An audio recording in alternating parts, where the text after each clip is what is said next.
Yada Obuade Nada Roma Wadende de so Akshayen Showdown Jumedi and a Sabri Nanaya Sewa Matnasia Mede Esomo.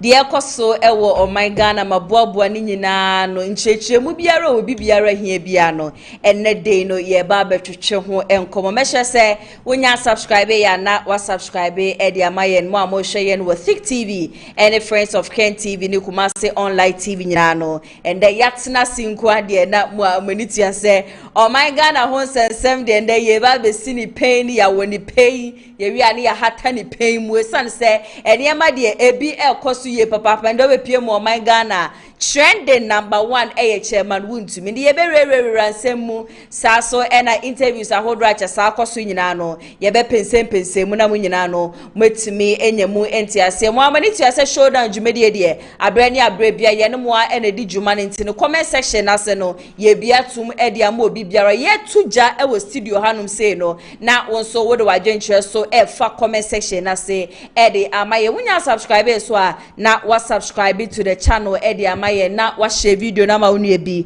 na ono so a share e de ama obi foforo se nefia da boja ye na na ya se wa matena se e wo showdown jumedie so a me de eso mombeka ya last Wednesday wo fadan so e de tumu nyina enim se wenye ye bi ntini sabre ya me no mo kase de me wofa na so aye hyiankasa na emre ekọ nanim no ya ade a chesempenifo mienu bi beba beka ye ho eye kwaku dankwa a oye 10k NUST NDC member sa so na opoku yebu a Hamon a wono so eye Tescon K NUST organizer edema NPP amanyoko no wo nyina no beba beka mensa e ofidiem hanum se na de yakoso o man Ghana no ya toato adwe NPP amanyoko NDC amanyoko no wo mo ba be mu na niema tesen nyame ya adoma on the 1st July so no ye nyanenti ese ye mampeni His Excellency John Dramani Mahama was on the 1st of July there anya hwe no wanye bibia akra no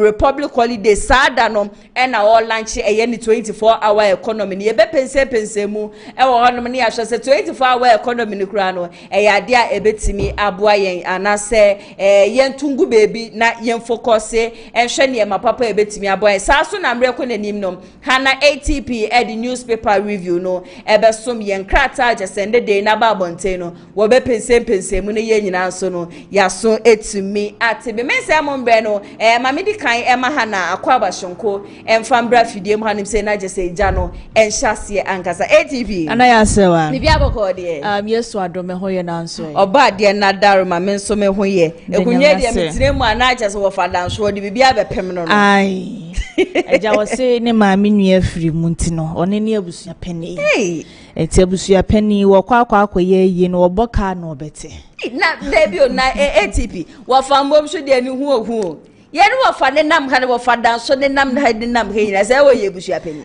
busua pani na wa wo hwe de wo fa dan so simitie na o ye busua pani de ne se wo to nkwa ne boden sra so efia nyina on ne wo sika na wo hwe ka wo dem ne ka no so de obuo ka wo de wo kura wo na mu kura da mi nkomu mpo sister ka besi abaye pakisi baby ni ya nanti aba obe so obi abe wunso woka eso oboye nyina ya wunso fadan so woka okromu ase ye wi na ye nyina no ya peja ye mu na ya kwa koja na eja ye si eyiye de ye nkoja se be kwa koja na se de be ye obetumi akata ne mami echi kra na ATP metu jano but before that no sisi a wo fa wo eja ye hwehwe wo fa na se ye hu na wo fa be na meke wo fa Wontumi ye hwehwe ne na ye hu na wo fa ase prekope ene wo itibinim se obi anim kura wo nko ade me bo suspect so ni baby a wo fa wo na ya obeyi be kasa awie ne ejina ha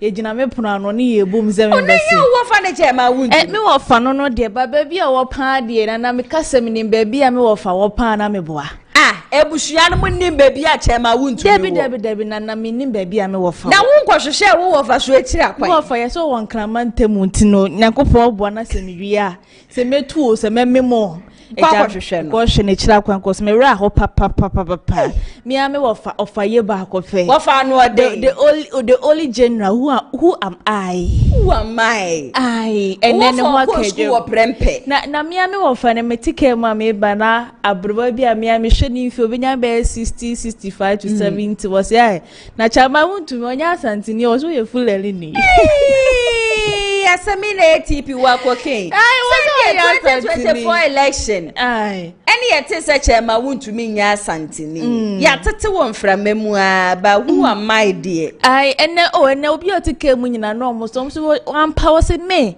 nim chema Wontumi ase wo se ba bi ofiri ba no so ne maame no ne maame to anwene ene odi be pie mu asante mu hase ne eja ese Wontumi abeya asantini mapa ne nsoso nya asantini enye me nwanwa esan se abrantie bi ayi oba ha odi hunu ni nana moja onu minim so ya igbeni na sompre pin wo kasa asede o ya asantini on sa asante your mind asante for the omuji obi a igbefu enkranfu achimfu obi a wa etu enti se na Wontumi nya asantini na se opetua ya asantini prekopa wo hwa ye na no tumfo de breach se kita no be ma wonsi show man sa na wahrame nko ade oni problem obedi atum na ya se wa se onya asantini krebusu ya mama ye fa ne sa na no na edin na no na edin ya me ofa no ofa ye Wontumi amfa na ye ntini nke ofa na ofa kura de wi wanu simi edin ka we kura de nka we nka bibi kitua bi o aka betima solve ano isi ano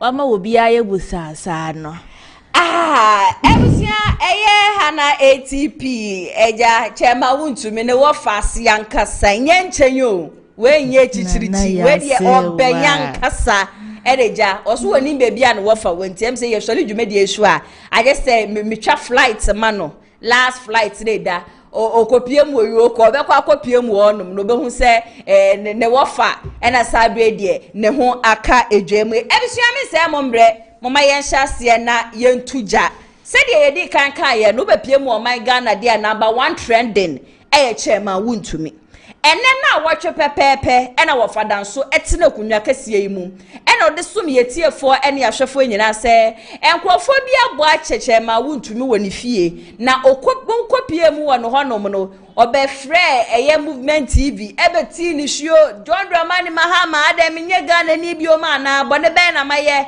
mekura de NPP aban ba ye ka contract aye friend contractor mi menye bida na afie ba ne sen ena chese wasuma mbemme kukudam bema kasia bole mo ma to ahye me so ewo fie honum trust me chema Wontumi bema ne ko ni fie ho enne na awotwe no chema Wontumi empie enum aneja yenya ne ntie se chema si o se a police for pay for kura to nsa frɛ ne ma ne ka kire wom so nyame yadoma Monday ye twemi no obeba pam Monday ye hu se chema Wontumi akopie mu nkramante mu na okopie mu ewo honom no eja NPP mpenifo bi supporte na ne ade ofiri ho Monday no mo ka kire ne se on return Tuesday na o return ye no sada na jese yogo for so ni mu se gram no mo se wo woti asante mante mu asebi wo bie wano a asede ye na no tumfo wo na oto aduane manidi wuti asante mantem hanum se na okasa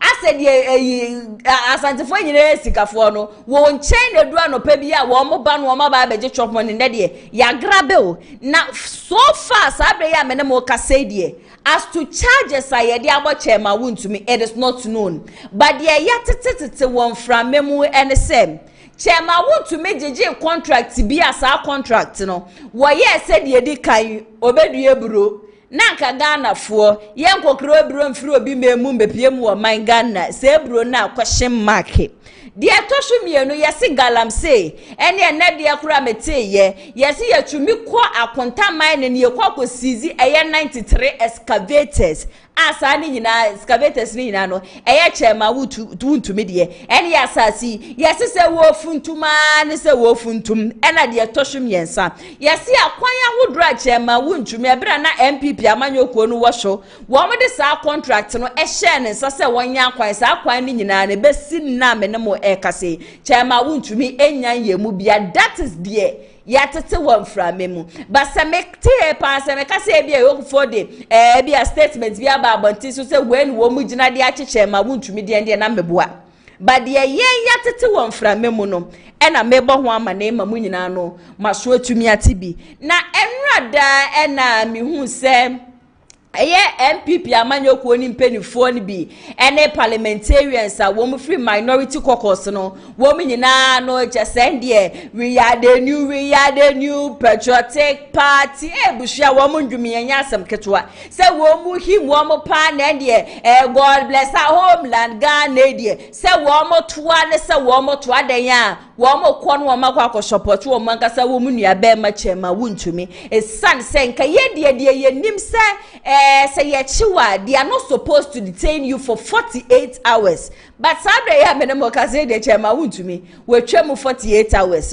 Na a car said, "Done the swa." Yes, won't ya saka na sana yebejana yejano. Have titisikano 500 billion. Ebushia 500 billion. Na metina sidina msiebe. Na yebia chairman Wontumi.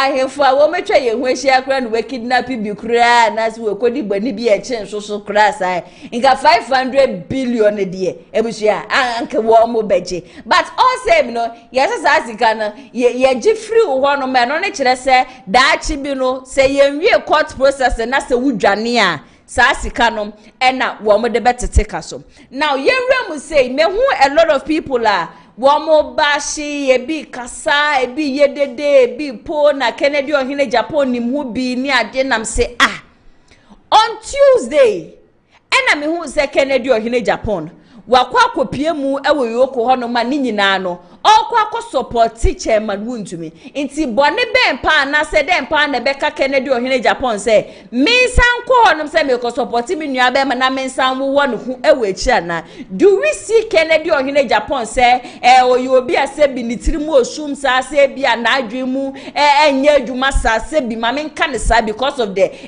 allegations ebusia ekosono na ninyina nkonkoda ena mabrantie bi nhu se chairman Wontumi ni case a wenye ya mafo ebo chairman Wontumi Kennedy Agyapong di papa na mabrantie ba kwa ye friend Alex Tete ye na ko grantee interview eno ko make allegations bi se ene na wotwe na ye chairman Wontumi no wono na ma police for ne direction edi kopie mu ewo chairman Wontumi fie na sa Alex Tete su yobi a yenim se wo kasa de ma Kennedy Agyapong ende Kennedy tu no etie mu Kennedy fa ha no de ekire Kennedy koto no apagya ne mu Kennedy yese no de ekire inti sansem na oba abanten ye be kan ye no ena amamafo bebre na tag se se Alex Tete free Kennedy Agyapong ne camp dia na chese de ekoso de ato chairman Wontumi no Kennedy Agyapong enimu bi ebia na wenye hu video ne dada Kennedy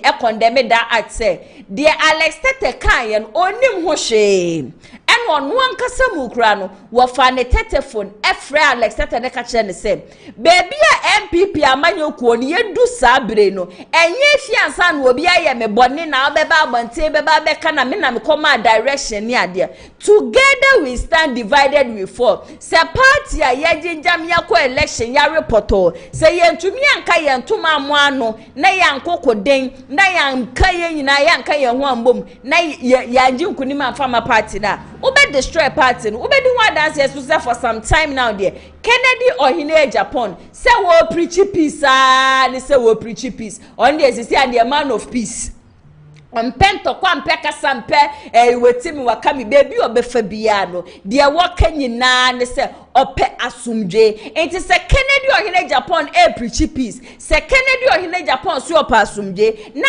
enkrofo bi so tie kire na wo mo na yenim se wo mo so de ka Kennedy ho na se wo mo toto bo de ba park so ebusu ya trust me se nya de betumi aboa enti no hu se Wontumi chi ya chi no bi bo Kennedy di obi bo Kennedy di ya wo bi sign na aba be sign Kennedy nipa ba akopɛ ne sign na aba be sign Kennedy na before that the video bi wo ho no ma oh my Ghana obi ani bone na bone na nipa ni di yere ya che no na minority for led by Honorable Alexander Afenyo Markins ebusua one minority caucus nipa bebre na chese enye match pass ketua enye jama ketua enye ndom to ketua a wo nyina no wam so mako akosupporte eye chairman Wontumi se de ebe ya ye betumi efri na efri ada so de ye free chairman dia na ebusua na de aye de I just enjoy that no but before that no yenko hwe video na minority caucus no wo mani abedi ankasa wo mu bose eye dede echese e wo so wo mutumi ja chairman Wontumi eba sisia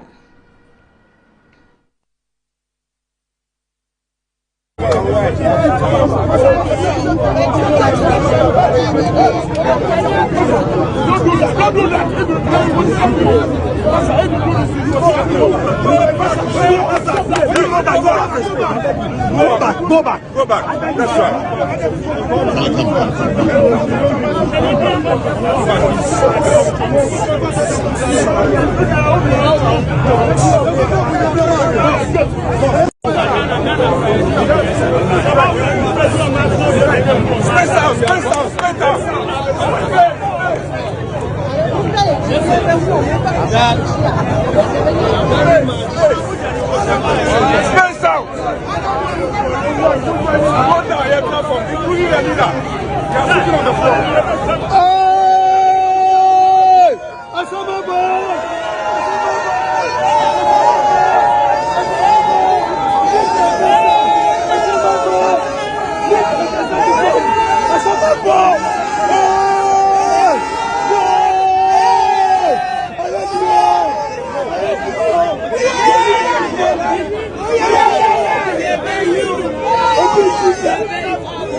Go back. Minority caucus no Honorable Alexander Afenyo-Markins ena Sabre kese wa run mpaboa a wo nyina tena fomani mpenifo e kan wa wo nyina se ndia mutwimumu tan kra na chairman Wontumi mu ye mu beyi no na ebuhia de ye kwaso enrada ene de ya mene mo kase mo nimsa minority for almost forget chairman Wontumi kopie mu Parliament House. Oh, wamu kopie mu Parliament House kotoa wo muduma so na we kire se wo wiase na wantutu wanamo yie na pa asem de ma ho a emre emu odin no ebia nipa ro betumi abesra adakrope at the end of the day no obekọ bebi e wo fi akwa kotoa ni nyuma so na Ashanti region hanum se no chairman na wodra je se wa hanum nyina no wo mududu na support chairman Wontumi wo mu bebre na support chairman no de chairman Wontumi kom sabre ya mene mo kase obi wo honom kra de anani age obi te say former chairman de ma formina constituency akwesi nti akwesi se chairman Wontumi bra na chese odi de no se wankai obia na watumi akwadigi sika ya allegedly ne na memframem de odi bedue buro ene de wode be ya kwan ne ade na watumi aya Wontumi mpensi party office kra amfa ma NPP amanyoko nu Asante mantem ha na sende wanya asem na se woti ni shuo yedede se yemra ne yembebua no party form bebua no Ghana form bebua no wonko no nkofa ne yere ne ma esan se bra no wo chide ni no wono wo mo na ji wo mani wanfa Ghana ni bia amfa ma be kan wonto no wo bia mpe disturbances mpe distraction na wo kan ye na mshu adie ye se ye so se NPP party munyina mo be ka mo ho abomi ena afidie mo amase atwa mo ho amototo ayampia ne adie afidie mesane na ma se chema bia wono so wabomi fita duku ankasa na buhia wono so twa we shabo NPP amanyoko ni chairman na wo na nya asem ketwa waso obi a chairman Wontumi ho akire na anka munyina mo beba be ka we wo ko no na eja ya ye dede mu ode ne atumi afiri chairman Wontumi no munyina mu fi chairman munyina mu feature ma Wontumi o chese baby e wo hye apapei eyi mebete yakwa na po yando se eyi chema Wontumi osho yale diabetes oyare diabetes emre mu odi sen ko obi yare diabetes abre akamu kwei mapetemometer ne ade mu ko check no ahye se ne sugar level te se ndi ade ye de wo hanum se check sugar level ni nyina ebe na kamo de akona mo check chema Wontumi ebusua chairman na wudro de bia wa NPP party mu no wo mada wo mso wo monte chairman Wontumi nka o wam so man suma chema Wontumi na branti e bi de o se me de me fans pem me de metutu bia ma mo ankasa busua wono so akasa me hye so be ka me ho ne yakọ na yakọ akote sansem ne so abasisia regional chairman ko ntoti chairman up to now ya temu ni baba ko obi a se fie mo Jimmy Rough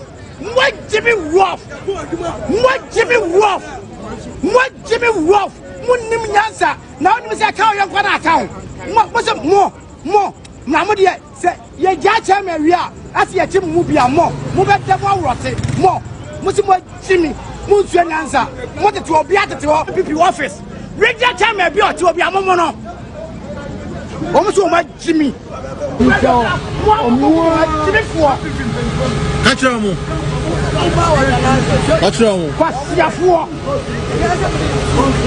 Kwasiafo mo na chairman amu NPP amanyoko chairman we de yes onyonko da no da munya de muye de senye kama de muye de semfata o obi a whole regional chairman ayesi enchekra no wakwa national chairman de ama NPP amanyoko no na wakokodin ahwese NPP party no ebetumi awini 2028 election asemato na munyina amatwem ho aga chairman Wontumi se munhuma ne monti ni case iti de chairman Wontumi feminity yemofa na chairman awudre wa NPP amanyoko ni mu de chairman Wontumi efemu na yemofa na we de mesremu enafiada se munyina mangwankwa piemu ankramantemu no mangwankwa support chairman Wontumi dia ene na chese adwada na chese court nsensem na na eba na chese court na chairman Wontumi ba beko be ewiase no yesi tumi ewo hoi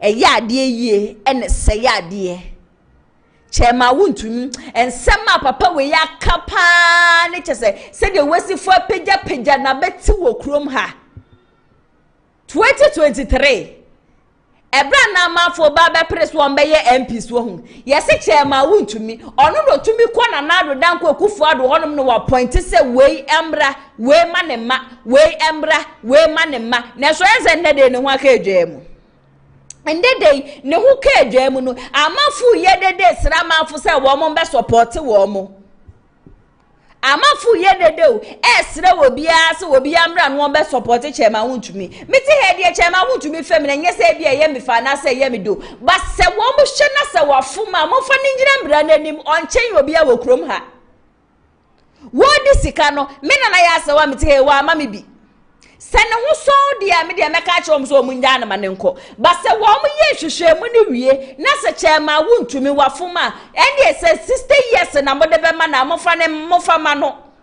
cause wa cause financial loss to the state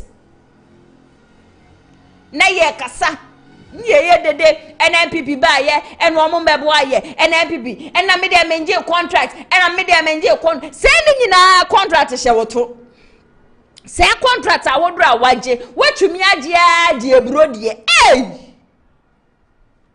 eni enke ye hu ye na ka ye nuano ma wo mu nkrasi na ka ye do contract ya ma wo mu nu eburo ni ade na ka je wo tumi supply free senior high school me kai that time ye complain na ye nuano ze duane a wo mu di wo school na enyo se kwa brane atsena bi so na ne wanya asema wo bi mehia meye dede no nipa ni mehia meye dede no wo ji sika no wo bi na chedi ya na Chema Wontumi wadi sika no eri nanum na ehyi nanum ni ade no no bi na chedi ye media so Mrs. Onye bone a because medical yaka me so munya for statement bi amai but ye yetete won fra memu no eno na ye de ya asamaka se no ho so de a wo munya no ba se wa fom de a wo mfa ni nkogiram na na di we nya politics na we ye NPP ni no ye NPP ni ntira ye tete ne fa wudi obi enti ti obi afa wudi esho wobi enti obi fa wudie so wafoma wo mo fa ni ngira mra nanim onchen obi a wo krom ha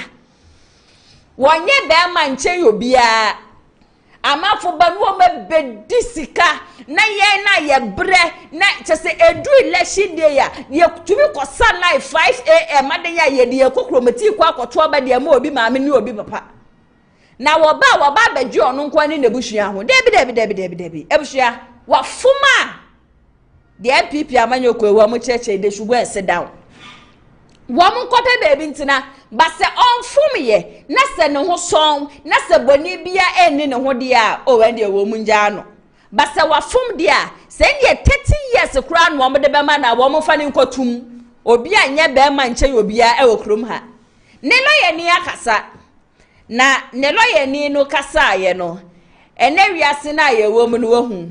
It is so sad and so unfortunate say me who say obiti say Kennedy Agyapong amafo kaniyama di gunenim fia ya na eya mekra ye papa Chema Wontumi dey so 500 billion bill ya ene na ne nam ni ade ne lawyer edin samitu dwanu en wo kire say baby a obi be gina be ka say Kennedy Agyapong we yi 10% class yemfe yi Chema Wontumi no kra bi anim enya wa cheche nsem wo se ejapade awodro a Chema Wontumi wo no it is more than this 500 billion na mbom no eba mremu a ye hia wo bi mbom a wo no de be chinemu di ama no na ono ankasa na ejapade ne ade de ye ntumi emfa mma ne se na so ntumi nka so de ono ankasa na ejapade ekwa akosi awowa enu nti ena akwa akwa vasansem we na but at the end of the day no o se wo manyi obi anipa ne mpese ye bebo ni din a waye willing say that 500 billion no wo disika egufom edi ama wo mo se wo mo nje na baby biara se wo metumi afiri Chema Wontumi enda wo mu emfiri ne yankọ ne yankọ tie sansem ne so emra sisia Chema Wontumi dodo ne yamu hyehye no beba cho owo he o Chema Wontumi o kama bibia jeru e fine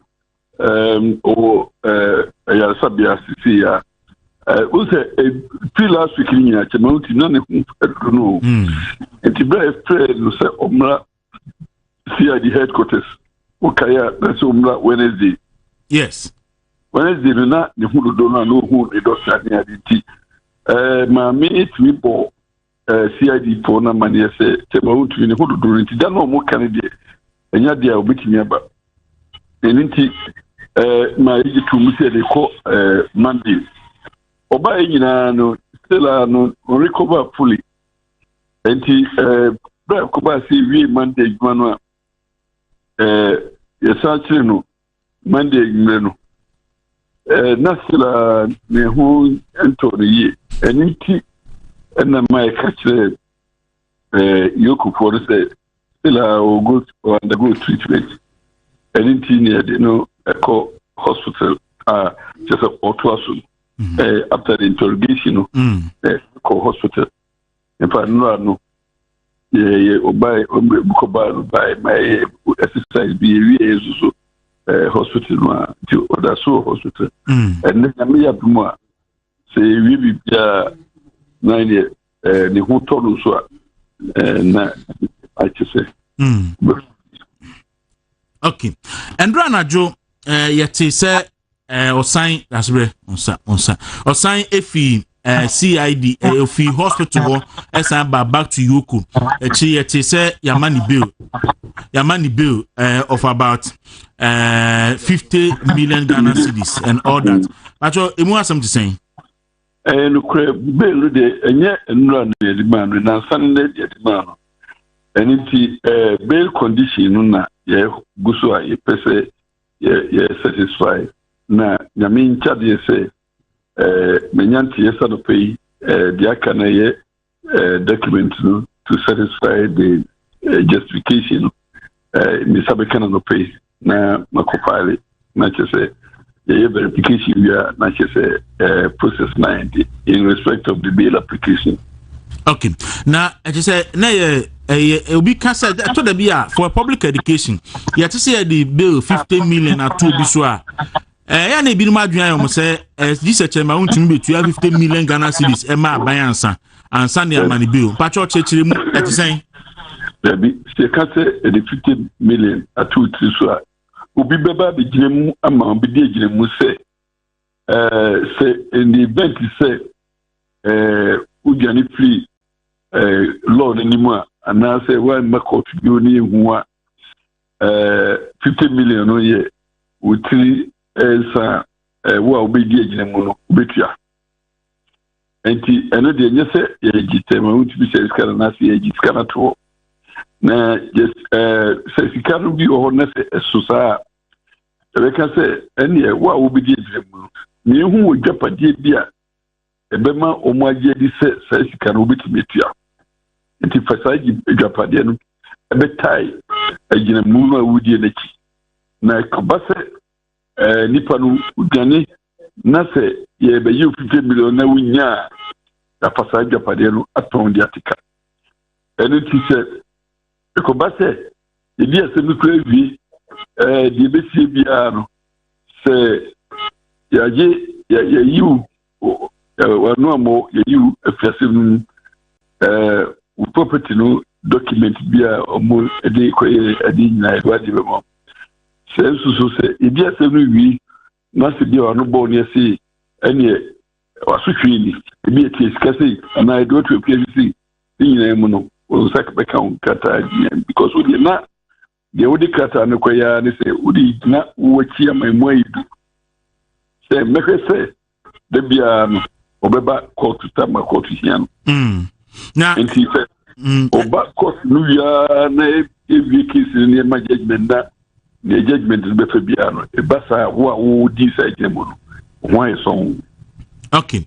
Na e basa no nipa no a wanya asem no de ya nyini property won yentimi nyini property nye bill and the nipa no wanya asem no ebia beko akudu bi beka se yento ne Japade bi ni ade bi sa betilesi. Okay. Enti ono de ono na odi de ho ginem ya odi ginem no na andi apia kubi na wachechensemu edi ama nti bia mo amadwen yam se chairman Wontumi obi no show beto Chelsea Football Club pa ontumi meeting ono ankasa ntumi provide ne property so one fair meeting ne bill condition no kra bia ni but wo mu hia wo bia obechinemu edi ama no se de ebe ya da achi bi no odwane asa nipa no ye betumi agra benti no ufo bi se insurance say ye mfo obi asa akeke o ye obi ajeso ono na ye ready se obe support obi a wa ready so obe wo honom edi ama and then it's a lengthy video where lawyer can say bi se wo manya obi achese nipa na ye really nkra se obe provide properties and also obe provide sikana ye de belly chairman Wontumi. I don't know say see ano about 2:36 minim say ye beja chairman Wontumi from now on kwesi 5 o'clock ne de say ye nya ne de anaje se bushia nyame ya adoma Monday it's likely say court seminar yade a ebe peja ni mu ankasa. And also lawyer William Kusiso akasa. Lawyer William Kusisi obesire ye papa say enkrofo a wo mo di Kennedy di ebe mu last Wednesday wo fada so bo video bia na that time na ye pre obi obeye flag bearer di ama NPP amanyoko no chairman Wontumi kwaye press conference bi kika nsem bi edigu Kennedy Agyapong nenima asema Kennedy so supporters so babonti a wo mo so be make allegations bi say ekwan bi a won so waji sika say wo be ye ne ade nyina wanye no won so na wo se yedu gina mbra nenim intine sasem we ye kokoko ne ade e na ma fa sha say wo mo fa videos na wo mo bo ka say ndi say ya chairman Wontumi de na Kennedy supporters wo mo nim hu bi ba lawyer William odin Sembia to ja watch this whole arrest such as say EOCO so ni ade wo besre ye papa say Kennedy Agyapong has got nothing to do with this arrest. Now, onukra na woye Ken supporter no, onukra waka let Ken be Ken hono, onukra no, eda nena watch na amanfu kobo rache ma Wontumi ni fie ni ade no, ono ni first person na Chema Wontumi efre no ewo phone show ne ne kasa ya wo no edi kan kopie mu honom ansa na media houses ni ade nyina no kura no banti se wadwen ya say there is a beef going on between Chairman Wontumi and then Kennedy Agyapong no besre ye papa say obema na so honom because there is no beef between them yanko na yentie sansem we so emra sisia government of the day persecute Wontumi ati say ye we ya no say me chat here for you now so Ezra 94.1 da Ezra 94.1 because FM yeah press conference na ye bisa FM ye bisa Ezra questions 94.1 FM na ma chire mansa na matoa so sombe kaya amra yeah primaries NPP to choose flag bearer na I Wontumi kwa press conference second the Japan ba Kurumu Obechino. In reaction, yes, it's our press conference, and you be several questions. I check a chum video no more born in any video. A video a chum, and we're asking legitimate questions then. I can assure you that Wontumi has offered answers. And since then, we have worked together as a team. We campaigned together for Baumia to come to power. Then we have appointment to about 3 committees. I'm here, Juma. And in some way, kind of beyond wa na catch charges the boy Wontumi.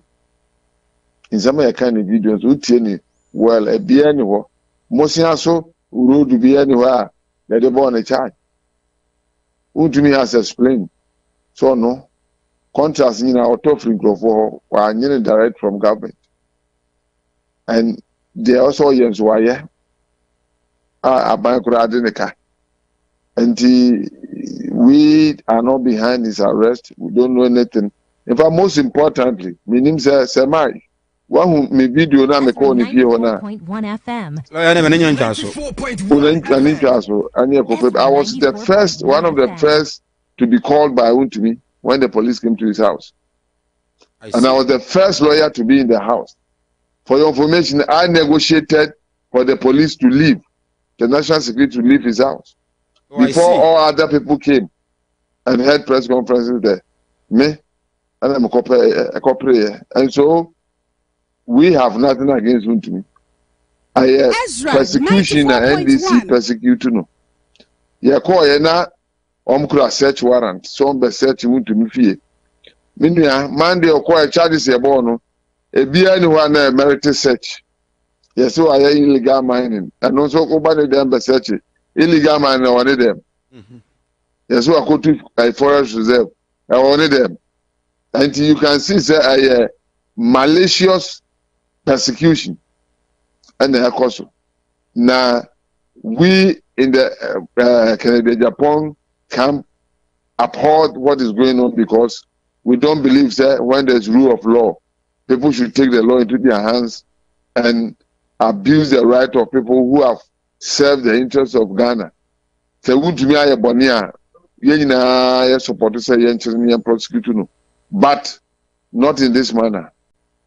When you're happy, they come up Kennedy Agyapong because on social media, some sympathizers of Kennedy Agyapong seems to be throwing more salt into the soup. Sir, the opinion one member of the communication and it seems as a such comment. The amu be mo say dan ko da day. But in the public domain, you portray as if say we sympathize with Wontumi. I mean, it's close as I been through. Me can be at a Wooti, Mr. Wontumi nyan ko Ken camp na me ne wo ka say Juma Ken. Lawyer den chaba Wontumi.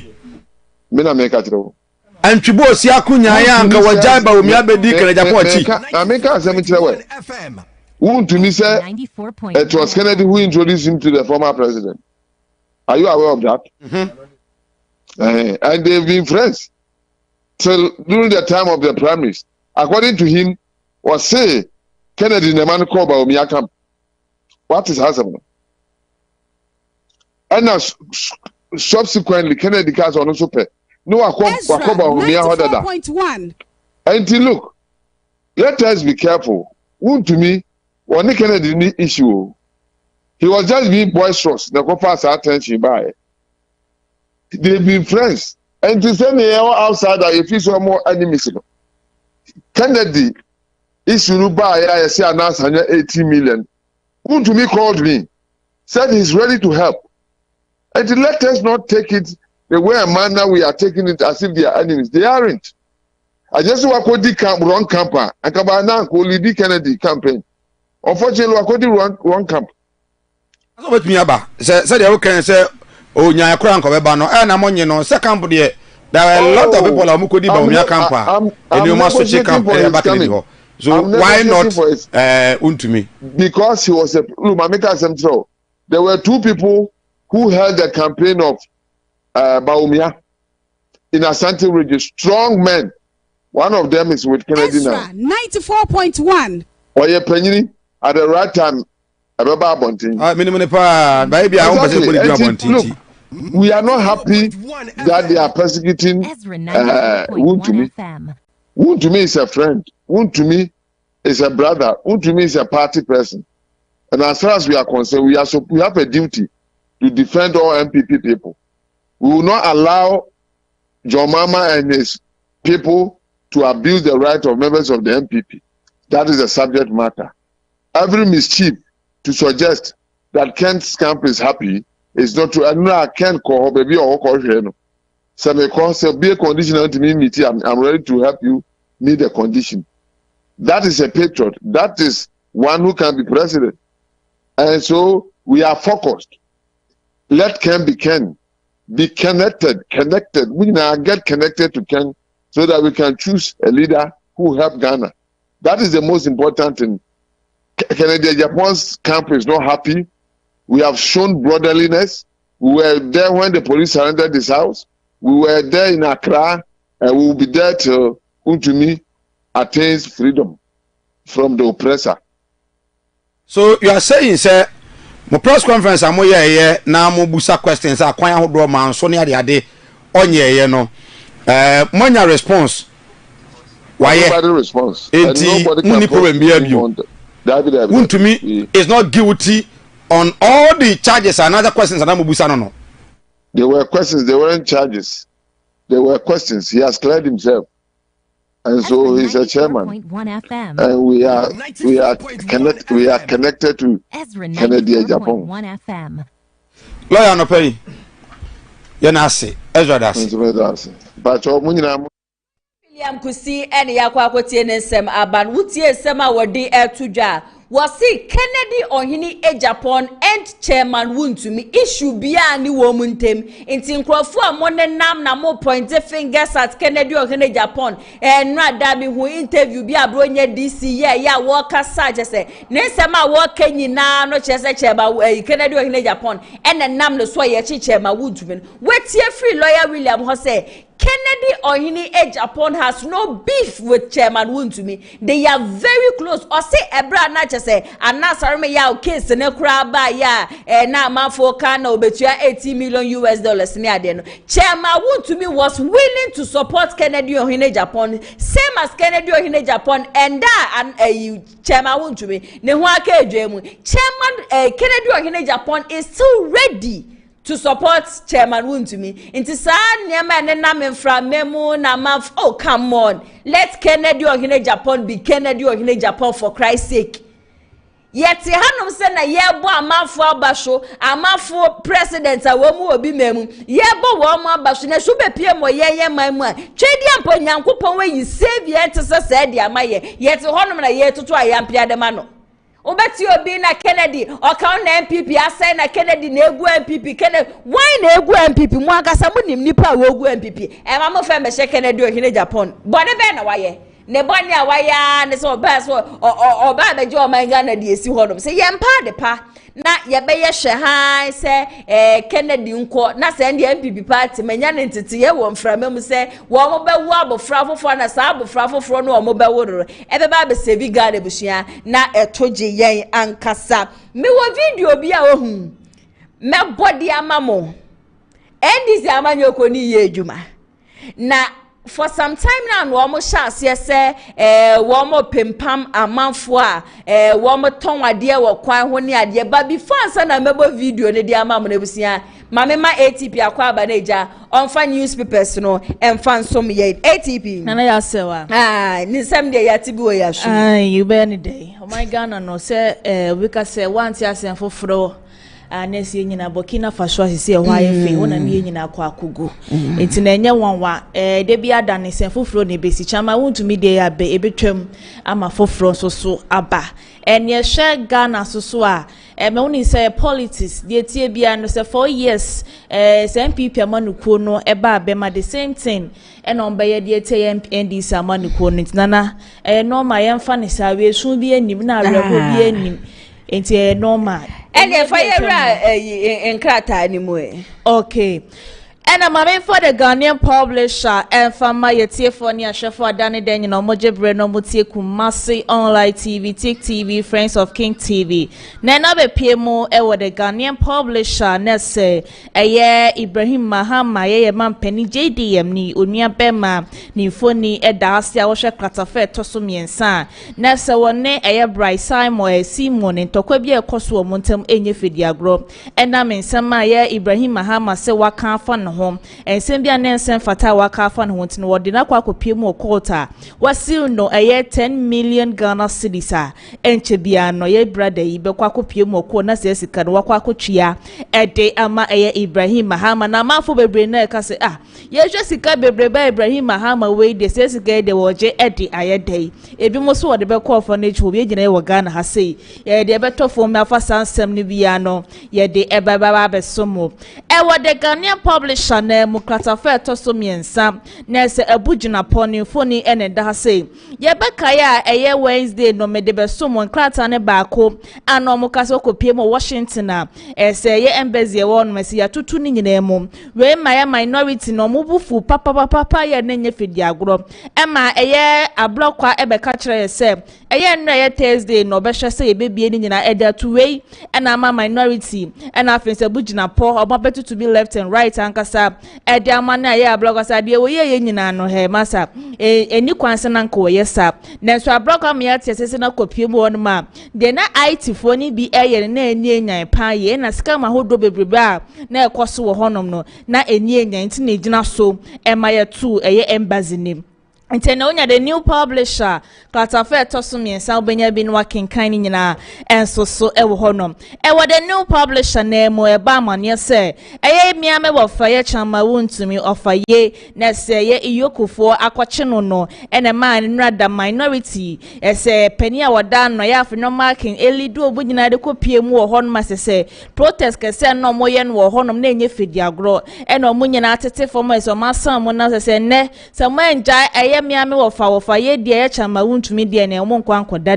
den so na me no kase kopiem o Parliamentary ha o makwa asetena sese na bibie koso ewo eyem na hyebeje fie etene de Ghanaian publisher ebo ho amane enso enonom me de okọ the daily analyst na so be piem daily analyst na se miame wofa ye ni foni eda ha se de yikofo akwa na na amafo be na kase asensem bia ma meto abonten se eyeye miame wofa waye si na se waye but the daily analyst ebon one manie ne say omuhwehwem na say ye biam wofa say fraud bi afifa finance na afenso money laundry enu na gina so the deputy attorney general ka say enu na gina so amasa nsem ye ekoso wo me wofa na bra bobu nyina ekomu nyina no enam so amaya chene say no nya daily analyst obenya bi no akenkan ni nyina enso ewo honom ede amame ewo daily analyst na mu bomman penny JD ye onua bema Mahama Ibrahim na wasi we Simon no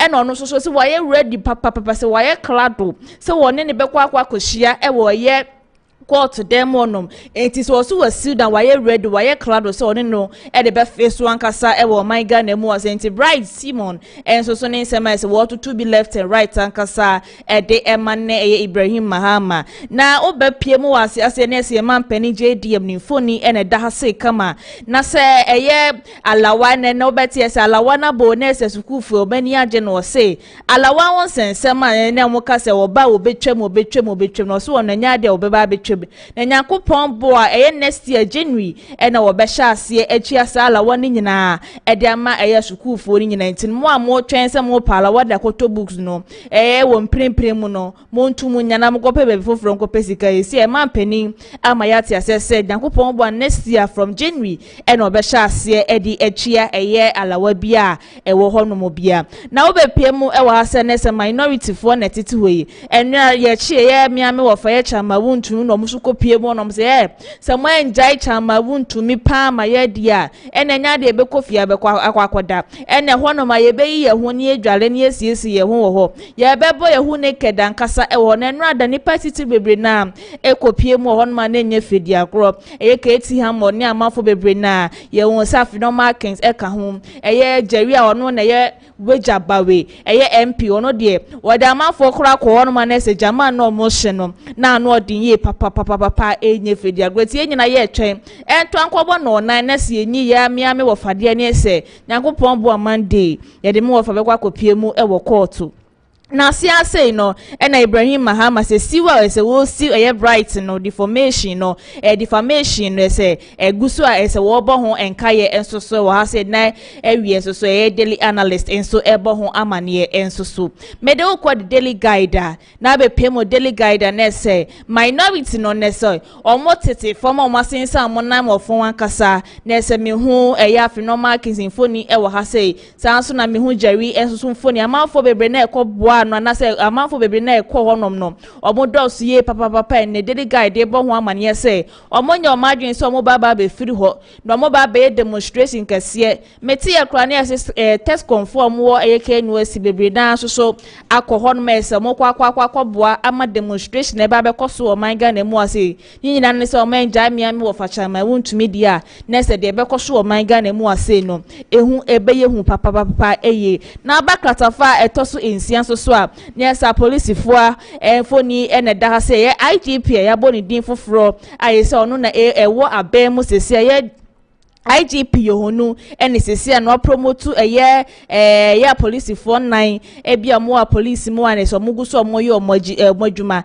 na ba bia mo yo modjuma ese na promote omo ama omo ko omo ni ma ne daily guide ebo ho amane ensoso e wo ha sei mede ko daily post na be pemo daily post so a na ese NPA boss ene wo ka se ese o Africa ye nyina yetimi ye gas e wo Africa ha se de be ye be ma Africa ne so yetimi akoyanim e wa brabom me ya me wofa ye chama Wontumi ni foni e da ha se kama na wo hwe de wi me ya me wofa na ni ma ye moba na se ye wofa bibia be kama wate e na eye de nam so amaya che no no e na eye daily post e che mu se emu odudie wo se money laundry bi e na afese so fraud sika wo sensem bi na afa ne sase ne nam so ama na me wofa esi akwakwa wie na rehosem ye bi me wofa kra no so yale na ya meti se na ye poyando na ya sewa poyando kure kase wo yare ane ho dodo na eja mato aduru kwa nkomode komabato mo so mo mpenempo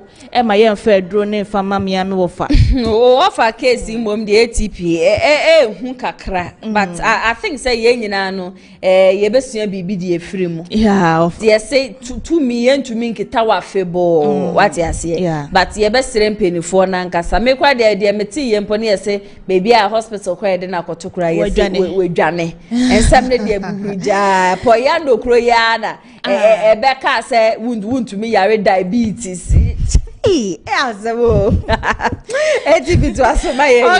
your time no yaso mama me ko the new weekend crusading guide na ye Kwame Eugene na wo ka se sika ya na se dollar ya sisi na aba form ama ye si de ne aba begina blane no no de ne kwanya me ni mas na ni ache asane raho menim se wa paki dollar de agu ni demo na da kwa mi yuji da metima ka kira wa se ni manim dollar no kona kosesa to akosi na ending of this month de na akwa kodu 5 Ghana cedis na se be ye papa bi na odi be huhu ofie nti mesere wo se na ya mate se wo so $100 bi wo ho mesere kona kosesa mama wate sa de be ye paper to say Nigeria for CK Serbia na be ye dia ma na wo buy the new weekend crusading guide so na say minority ye omugo board on pem e wo ho no ma mo person ka ye ja ye wo fa ye chama wuntwene so omubo ho amane enso so e wo ha se na half north e ye MP wo na wo sere se enka ye MDC for ye wo na ka ye nto wo so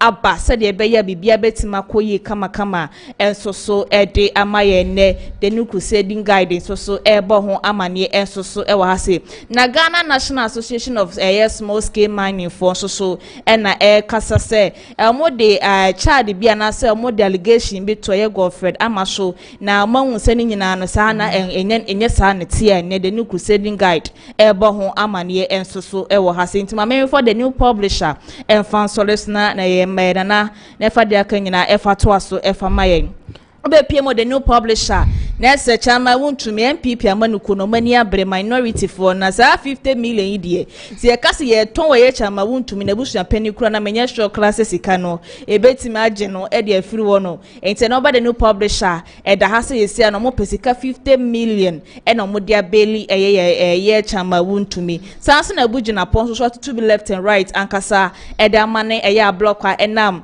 e ye US embassy so mutu mu no e na wo kastre ne se masa da uye ne mfa kwemankasa na aye adwumawura aye mampani JDM epa ho ntoma no tesia no ma partner we ye bank se wo man Ghana mu wase nyina se de be ya dwumadi amodi aba na betima boa ma akronkre so pese okogizika obetimi akontem so na omotimi edi amount ne the new publisher so ebo ho amanenti ya na ya ma me for the new publisher enfense na fa de akanyina efa to aso efa makos na no miensa na ba anisa okay ATP meda wasi ye papa apeja adwuma so de ubo biankasa but o take it ne de me sorry so ya na me twa ma ko hwehwe na wo fa de ne ho akeje se me di meti kura twa so kura me be twa so de ma ye ne na je se ebushia asem no aye critical ankasa ATP say ordinity e to honom e de ama chairman Wontumi onu ankasa ne wo fa no mi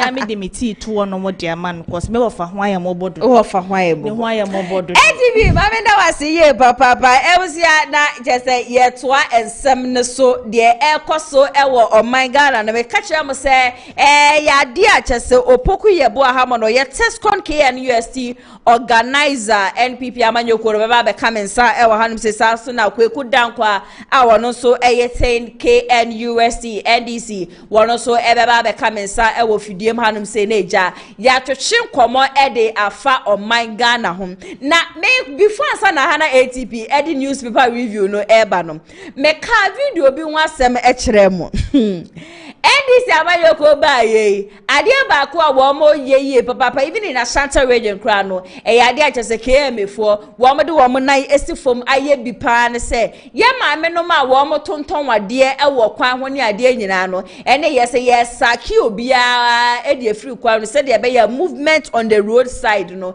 e betimi aye kama ene ukopie mu okejeti eduma chese trust me ho no ma ye kama nkasa kane no me se wunya baby kura no wa fa ne wo bag se wa obetumi de nsafa ho no eyi bi de free wonsem na ukopie mu ankramante mu so de ene na chese ye me wo mu so ani abedi ankasa ebushia enya asem ketwa na ni abedi a chese wo bepie mu okumase hanum se ne dia ye de membe kuku dambe man kentin kankasa na pame wo mo no enkramante mu de ebuhye ye different ye hwe circle ho no ma ye se nkrofo wo mo de da overhead na si nyina ye wudi red for no ha red gangsters enti and ye la rasta gang wo mo no na mprepi no wo mo de da overhead na se na ye premema kentin kama wo ma kwakwa me wo mo ebuhye and na chese shiwi ne guess amafa wo mo ne de entampe no wo mo hwitwiko wo mo left and right front and center sankrofo ni mbom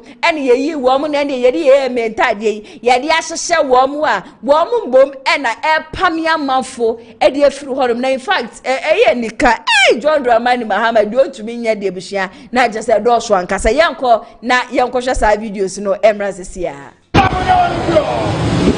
What up? Mayor, what are you now?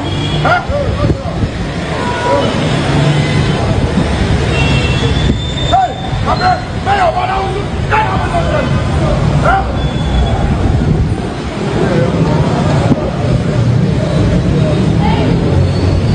Hey, hey, ready? Hey, my friend. Hey, wake up from here. If you ain't going to sleep, if you see me here, the guy in the sleep, wake up. I go slap you, you go see. Hey, wake up. This is how should be clear. Sister, leave me now. Sister, leave me now. Sister.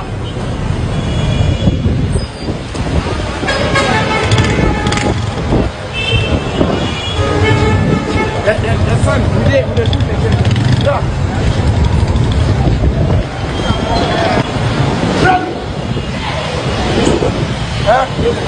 Very Latia. Hey, very Jangida.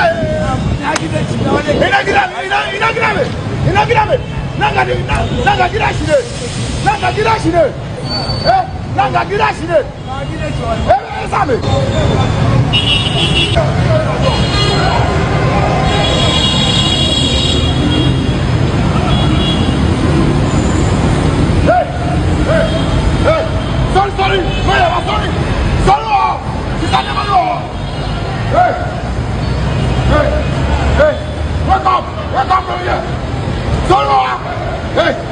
Sorry. Boy, come on, get out of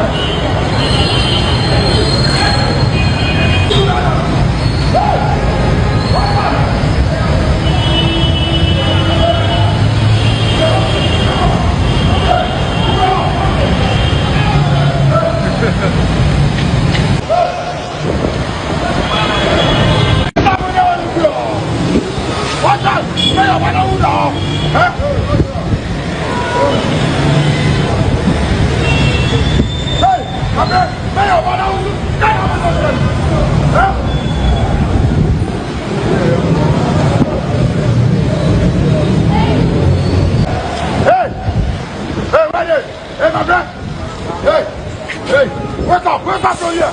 If you ain't going to sleep, if you see me here, the guy in the sleep, wake up. I go slap you, you go see.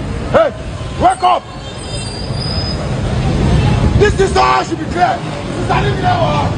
Sister, leave me now. Sister.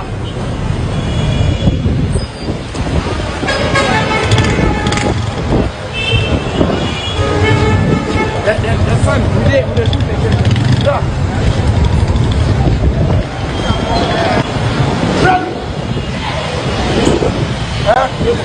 Very Latia. Hey, very Jangida.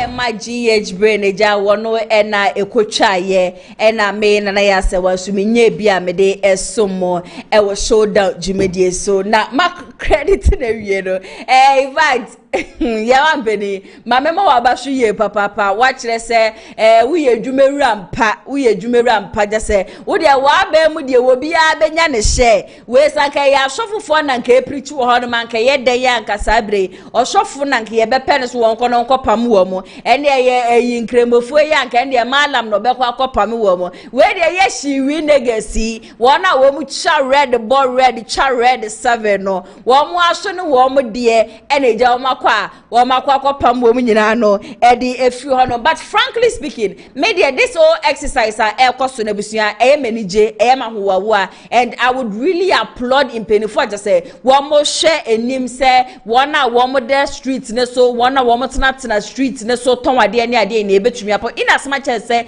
wo mo si baby farmer wo mo ne de me de wo si esiesie kro no ebe ye yie na se yesi ya reset Ghana na ye ntimemufo no so wo si etumi reset ya adwen ya de asabe ya me no mo ka say opoku yebo Ahmad ene kweku dankwa wo me nyina no aba be ka me ho wo fidiem hanum si eja mema wo mo akwa abashonko de aba showdown jumedies mama me nyina no nyina akwa aba. Thank you very much Nana Yasewa. Yes dear bibi aboko dear ye de nyankopon ase na kwegu bibi aboko e said de wo ba said de wo nim kasa said de vim ni wo fom bi yes ye nya de question to mu ya na just wo fire kwa ni se wo kenya homa me wa ba na aba video ya ye hwe yi de na be ka fa oh say wa ultimate say na wo kan say wo se we ni je ejuma na ekoso no na on say ejuma bia ne nipa wo say u dedicate yourself so monkoye okay say ejuma we de ntimi mfa me say menkoye o he wo say ye de omo a owo mo so control okay intern here from say special task force and the special task force you mo special and Ghana who no special and no corner so na mo kan won say you sit no wa fa niema and owo mo so control ni mo okay na the congestion exercise no honi sa no ti exercise ne de e course o mo so no wo mo de ana kopam o inte ya asofofo anka se ne mekan ka mo de asofofo de beko ho akopam o asofofo de se nka entimi mani se nka me ka se nka asofo a ka mo de sofo beko ho no na sofo ni mbom no o makokasa okay ti we ni ya shiwi gangster ne de shiwi for na oh okay me nya be mama me die wo nso na ya the congestion exercise na ya de pa government no etu na ne asiso wo ye but then kakra me ka fa ho a me hu ne se anko ye ne ye se at least we he se de guy na de we na osi eye omo atiatia omo pam na unya obi o ha adwene te se ono ankasa ebe ye ntokwa because already kra ye hu ba bi bebre ana omo ne omo ko ba bi bebre omo kan na omo ka omo your mind so omo your willing so omo face omo but then in this exercise na nke maybe police for na say be soldier na army for na say maybe EMA for na ankasa na equal specifically uniform no kra no timi hunu na but then the way I will see as we impose na ho as o tia omo ha omo ni na aba ha o ha na go omo so no say maybe video no betima nya betima ko ba bi a omo anpene amomo omo so kire ne yeden so omo so wani yeden so nti I say this the congestion exercise bi base ya e be stress aban no on for the right people nya adwuma no e ya de pade but ye hia so the right people be ya adwuma no se nkofa wantwi ne kikiri biema special task force for who so me right people because we na here was we inexperience in a sense that they all say hey sorry hey yes your no one ne nkrofo no nim said you obesifa a control ne nkrofo yes one na wo mo hye wo mo hyibom nti oni obi a wo hye na ma obi ehu wonim say bi a wo hye oni obi opem ma na ma yehu wa yes e di opem ma na danfo ne na just automatically won so wo pem ma nti obi a ne de tu hu ne say ya no fe wo mo so wo mo de no no ana David na ya sawa sisi ene senka prisoners ye be fa ex convict na akọ prisoners for so okay but then omo edo omo hwe omo so na nye ex convict omo fa training mu proper training ma omo experience ene ye adwuma nti omo nim kwan be fa so wadane dane omo kwan be si fa so ne omo reality bibia de aboto ye meba but said ye wo ha na ligu omo so no me ma he video bi a said ye ono no omo asa omo ye so aggressive no the same energy na say nipa no so di share omo okay because o chese wo adwe natia na adwe nso ayedai atichen tinana ya se wa me da se kakra me so me ka fa eho no so no okay ene na ebusio ye remu ana chese ye de nkomotwehwe no ahyehye so ankasa kweku mehase e di efri ho no President Mahama to launch 24-hour economy on Republic Day. Minim say 24-hour economy no nanka eja moja to nchen say munya to nchen 5 minutes. There be on say e be dey ja to nchen ntimi ja to nchen o say na promise and say na a flagship policy 24-hour economy and one dey preach I mean, for the most of the part of last year, time I hear campaign. Now you preach 24-hour economy. You know more NPP for na do na no montiasi no. Enra ne enrechi President Mahama Nankasa, he himself, why dialogue, hold talks, saying all the stakeholders in the economy, all aspects, all sectors of the economy, no. Omun shiana, omun debate, kwanya omun simfaso, enye 24-hour economy. Yeah, NDC they say we have our policy. Say near per se, but over system one, over economy no, is broad. Your various stakeholders in the economy. In as much as say the policy bano, we couldn't just come and just bring it. We are listening government, and from January, BBI stakeholder dialogue.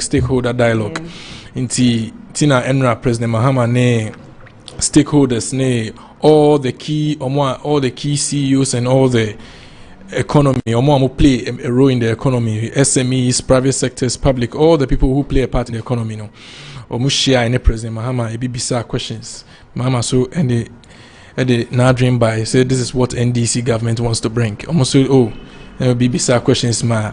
Almost say 1st July. Wontumi conclude this 1st July. That's Republic Day. Yeah. To me officially. I launch a 24-hour economy. I'm sure from now till 1st July, within the space of 1 month, I think it should be about a month and 2 days. Be who kwanya omisi unruly policy na maye. Me who be about 24-hour economy there. Something about a shift system. It's definitely the various institutions and our various companies that running money now, we will see and then we will find out. But the talks were held yesterday. I'm sure within this 1 month, Ombeshia Finance Minister agreed all the sectors. No me they will unroll the policy. Okay, Obaku. Maybe our my Ghana here was this year. Do you think the 24-hour economy is going to help the country? And I made a any opportunity and as I could 24-hour economy, no. Said the more projected 24-hour economy is on balance, that is 1st July. A policy, a good policy, because already other countries maybe are implementing a bomb. But then Ghana, honestly, me who say enjoy it. In a sense, or 24-hour economy be create employment, right? Into a in the public sector and other businesses. I say, can you be a day say you Ghana can answer money. Yes, we see a better 24-hour economy, 3-shift system. But when they open a doom light say, and let the doom bin. Maybe I may walk here and West, never they can create doom light. Also, be can create doom light. Not all Matuma Tarnamitia. Oh, me charge me for answer me by doom light. Me to me afraid I can put a call through Cecilia. Say, I said me to me your call Cecilia. You don't just sit down and lie, say you doom light. Me freaking yesterday, you doom light. You doom light twice. Okay, Opa, me to me my number, but you can not why neutral person. Then you call and ask if Cecilia can say there is light in University. Yes, you doom light twice. Me name University crow. No, my point is no wait. My point is both of you are coming from University. Yes. But I say and you doom light twice. Cecilia can say yes. But I to say you doom light. Light will on 24 hours. They are all coming from one place. One is NPP, the other one is NDC. Everything are politicians. Why pan ye jidi? I say, baby, I will be better. I'll see. Comment section. I say, Emma, me nami who say, you doom light. I will hold no man. I say, ne, you doom light. The same Wednesday. 2 days ago, I also went to see light. The beer better. You doom light. Ghana phone him said doom so no. I'm coming. Ghana phone. No, SRC was still. Mean prepaid. No, SRC was still. Wait, my friend. Wow, nipa a lawyer. Esquire friend. No, busan. See, me friend producer. Friend. Not on one down for no. Send you num lighter. Former producer no friend. Okay. To our so my name friend. Man, and I down for pa no. Wednesday. So you say 24-hour economy. I have 3-shift system. In the 3-shift system, I see a ben. You can't answer money. Okay. And they show you macro and some say a Juma Ben, you say they were running a 3-shift system. system enwuma be na omo ba ye omo bie no newly I say they call run 3 shift system no aban we kura ba ye hwe appointment a wo revoking kofo a ye fa omo gu we fa omo ye create employment ma waji employment no wo revoke opia appointment na we hear the policy as all kind the policy from that is the first page up to the 20 ebeto so be 20 now I talking about say create employment ebe create adwuma ma youth no so now to me can so be create adwuma now ba be gege nkofo appointment adwuma ye dia ma e kan say timamufo no asa be gege a na say o ka so be create wo be 24 hour economy because 24 hour ko di ka be gege nkofo appointment ama de omoduane se mana se de omu be die de omode be hwe omo yerenom de omode be hwe omo nuanom na omomba abe din ama omo so the same thing na your lighting system ehun odene your canyon system enyina so enti be then yetima implement this policy we am na successful say omode bibi foforo oba de ya that is fine say your light ni be gina so ye be hu say canyon system ni gina so de ya that is fine but say ya as it stands now de ye hu say your canyon system ni gina so pelefo baby say o Paul say debe ya 50 preko pepo say emojaba nti ebia na sabre no wo mo sha se wo baby na wo mo de ko already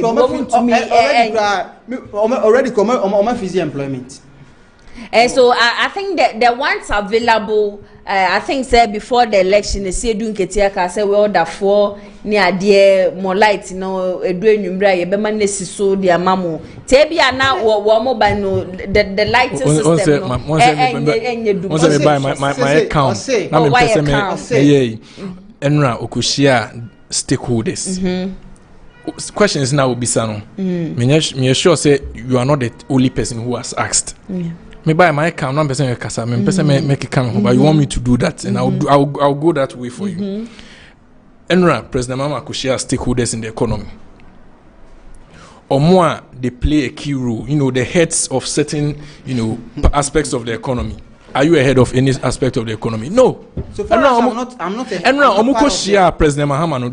They brought all those things to him because Mama is not an economist. Until he can't do it on his own. Until she has stakeholders. Until ultimately free preoccupy and kase. And point of view now, you feel say it is not possible. Ghana is not there yet. We are not there. We are not there yet. Can we continue not being there yet? We have to start from somewhere. Yes. And that is why. You see the difference between the two of us right now. NPP is saying we are not there yet. NDC, I'm saying we can do it. Okay. NDC is better than NPP. And I'm telling you that the 24-hour economy, it will work. Yesterday, we met stakeholders. 1st July, watch us. Okay. 1st July or say... Mama, 30 seconds. So, meet stakeholders, that doesn't mean say policy, no, why you and I say what you go. You whole series of engagement, a buy about what share stakeholders are.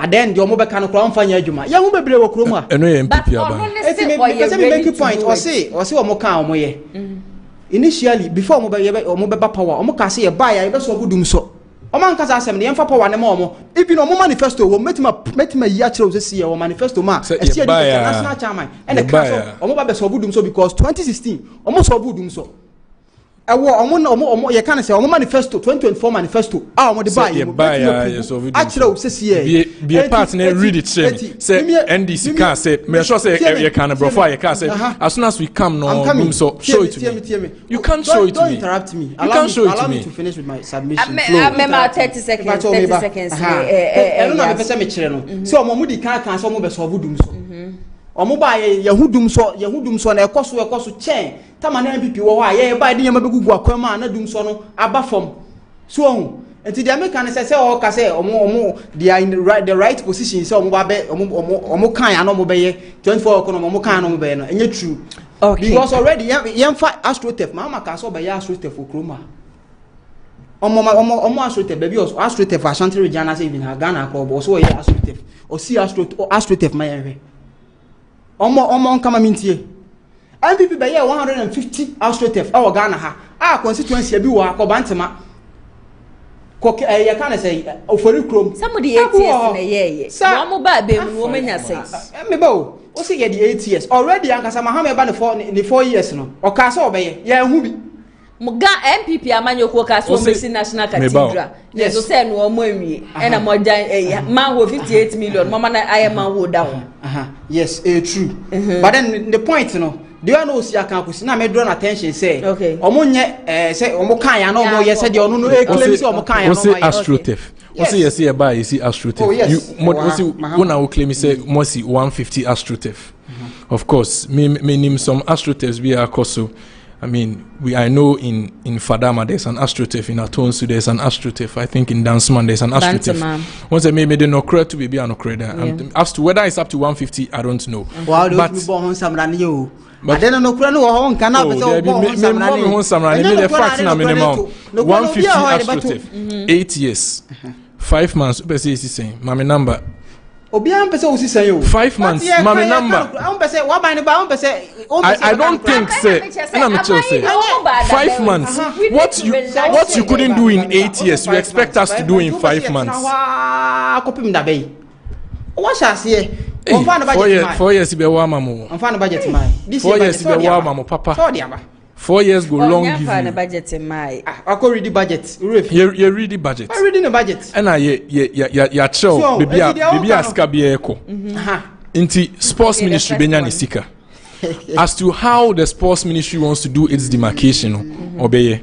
Sisi ano, let me give you the math. Sisi amosi meshi astroturf.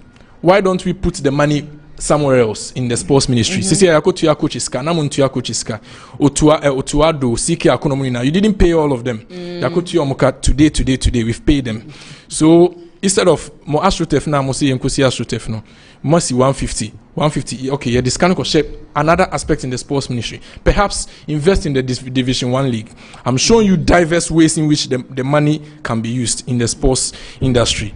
Your other topics, let's move first. Okay, let's move to your second topic. Ninjinano FA chairman Wontumi arrest. Ghana is slipping into the dark days, says NPP after Wontumi's arrest. Young blended and no any minority to boycott parliamentary proceedings until Wontumi is released. It's a many of we down come amisha see FFU honum. Wontumi case me personally, I don't really want to talk about it too much because I believe it's a security agency and the case, although I read into it, I listen and I watch what is going on. Almost 50 million bill. That is what I've heard, and I think that is what is true. Say almost 50 million bill, and that they need 2 sureties.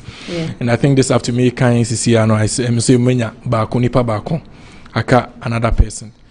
And I think you should just follow due process. I don't work at EOCO, and then this is not NDC doing anything. I'm a party communicator. Okay. I'm not EOCO spokesperson. So I think EOCO no so I can say 50 million on Fambra bill with 2 sureties.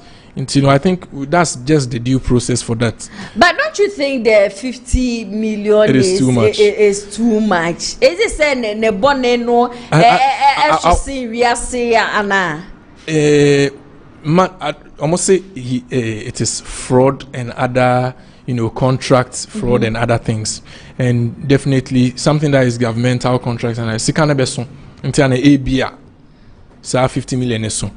But as to where he will get the money from, that is up to Chairman Wontumi, his lawyers. Chelsea. Yeah, so also over to me at Chelsea 3.1 billion.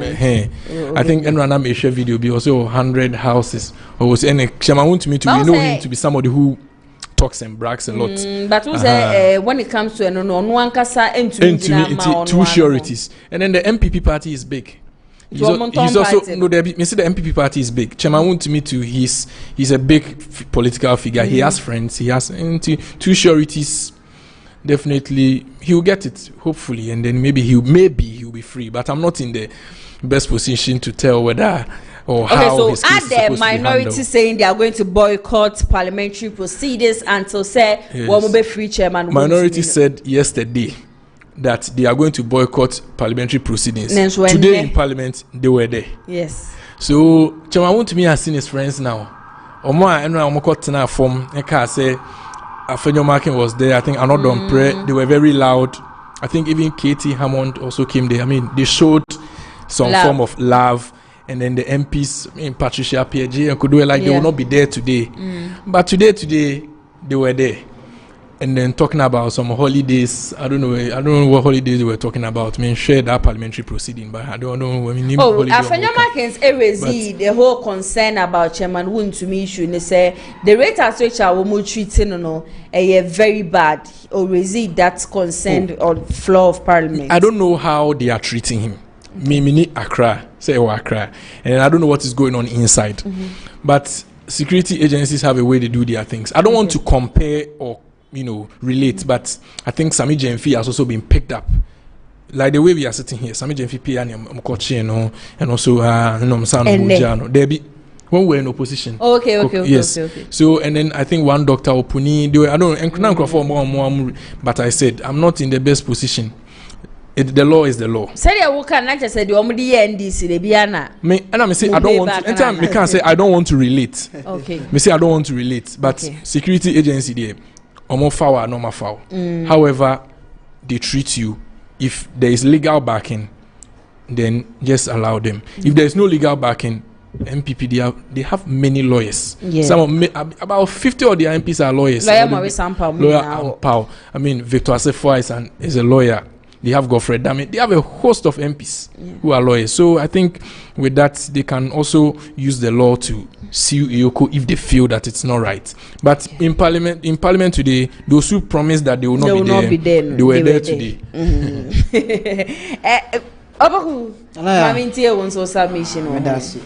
It's true. So here a quite fast. We're quite fast so far. Chairman Wontumi na nyefe. In a sense, you practice democracy. First security agency, friend, that is a criminal investigative department, which is the CID department. After Namanako, first time, the second time, we are Oberfronica when you baby anam. Car be crossing one anim, another one be crossing one echi, Bako be crossing one echimu, and I'm picking at any koi. And the kind of treatment are more demand on neighbor. Say, nowadays, say, you are slipping into the dark days. It is true in a sense. You heard the Omode identical communicate the same thing because already the pure democracy and I say a democratic country be a tenants and as futures. No freedom of speech count. Say what petition and answer what say video be a bar judge any and this lawyer. Akushia more there is some sort of conspiracy. No what petition and bear president. How say I don't know what's a question. I say, you be allow me to criticize the government if say, oh, ye be beer, and you answer you who be been and yanny can. So I just say, if you cry, you share it to grow my head. Who be a timaba Friday, Ghana Kakrakina Dr. Sansa. I'm here not two NHIS board so. Any pound con, Obi over any pound, any papa mudin. Send nursing school, won't go be that. Onkura lances bia omo twa yi ko ye kan say that institution na o claim say o wie no omo so many credentials bia ti sa wo no wa fraudy kuro say o te ho no me nya ne hwe yentimi nkofa no mai o te ho said nam tamakulu the obey country maslo up to now ye ba ye hwe ho nya ne hwe ye claim say Wontumi aye money laundering Samija fina define say beka ya ogina o ye kan say TV3 e define money laundering say so salary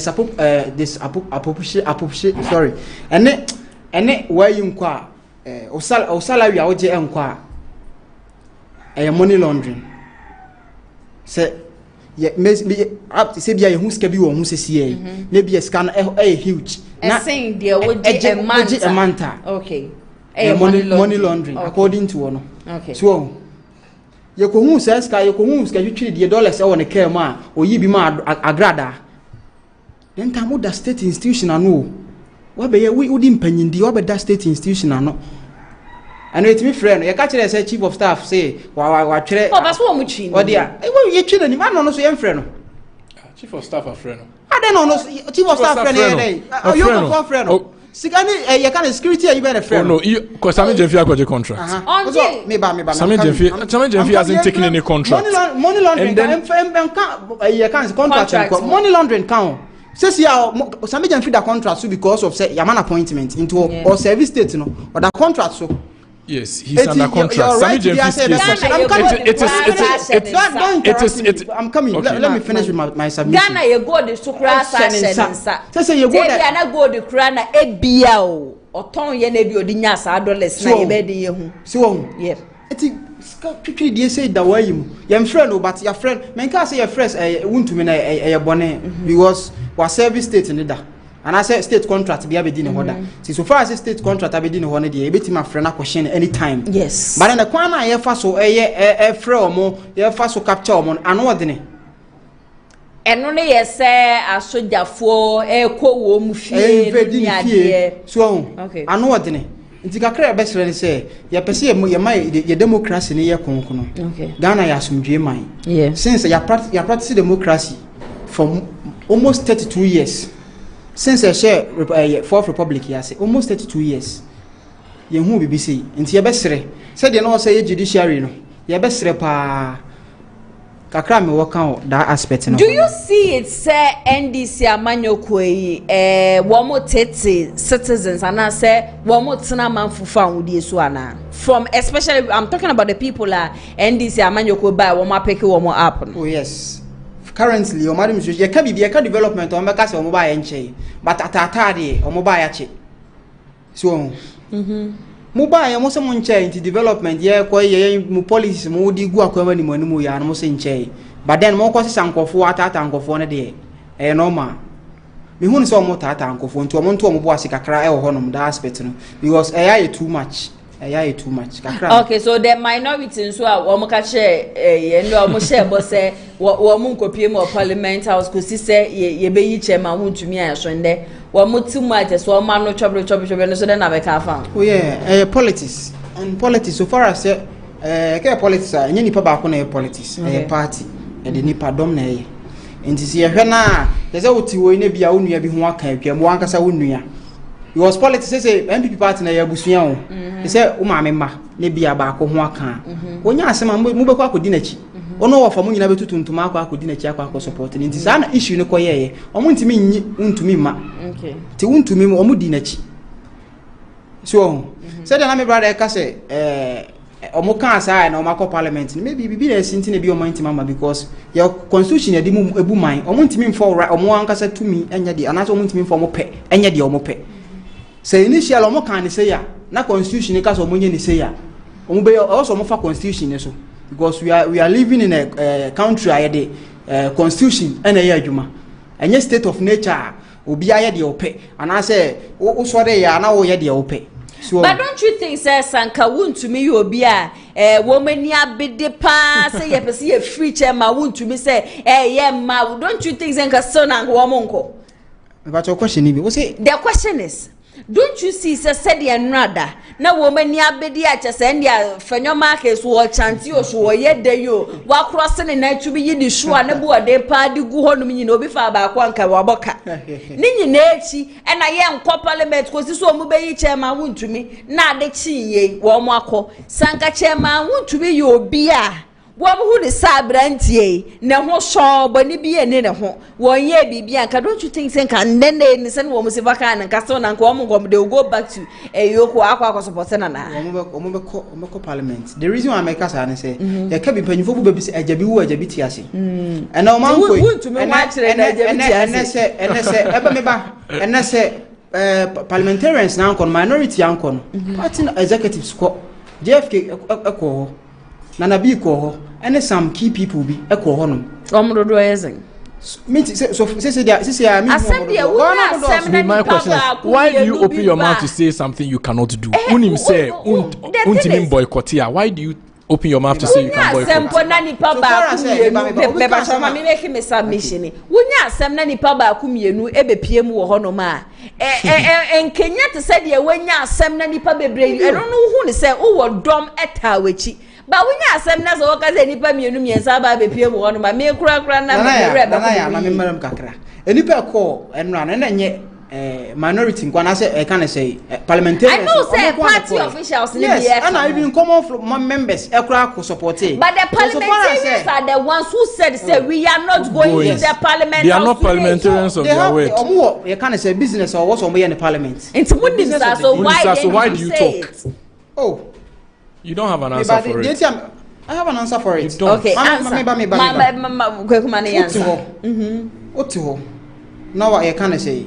Waka say ɛyɛ de ya ye gina atwen akɔpem sɛ be chairman to ye nyina yenko na ɔmakɔ speaker of parliament afrɛ ɔmo waka constitution no anaso ɔmo anka wadro maten say constitution article we ka say ni enti sɛ mo ani so na mo ye say ya say na beto mo a ɛyɛ de ya ɔmo bɛkɔ parliament de na ɔmo nya bɛkɔ because Wontumi so sɛ ɔhɔ no yenku na na sɛ yenku no so point na me pɛ sɛ me kyerɛ no ɛyɛ asɛm na ɔhɔ.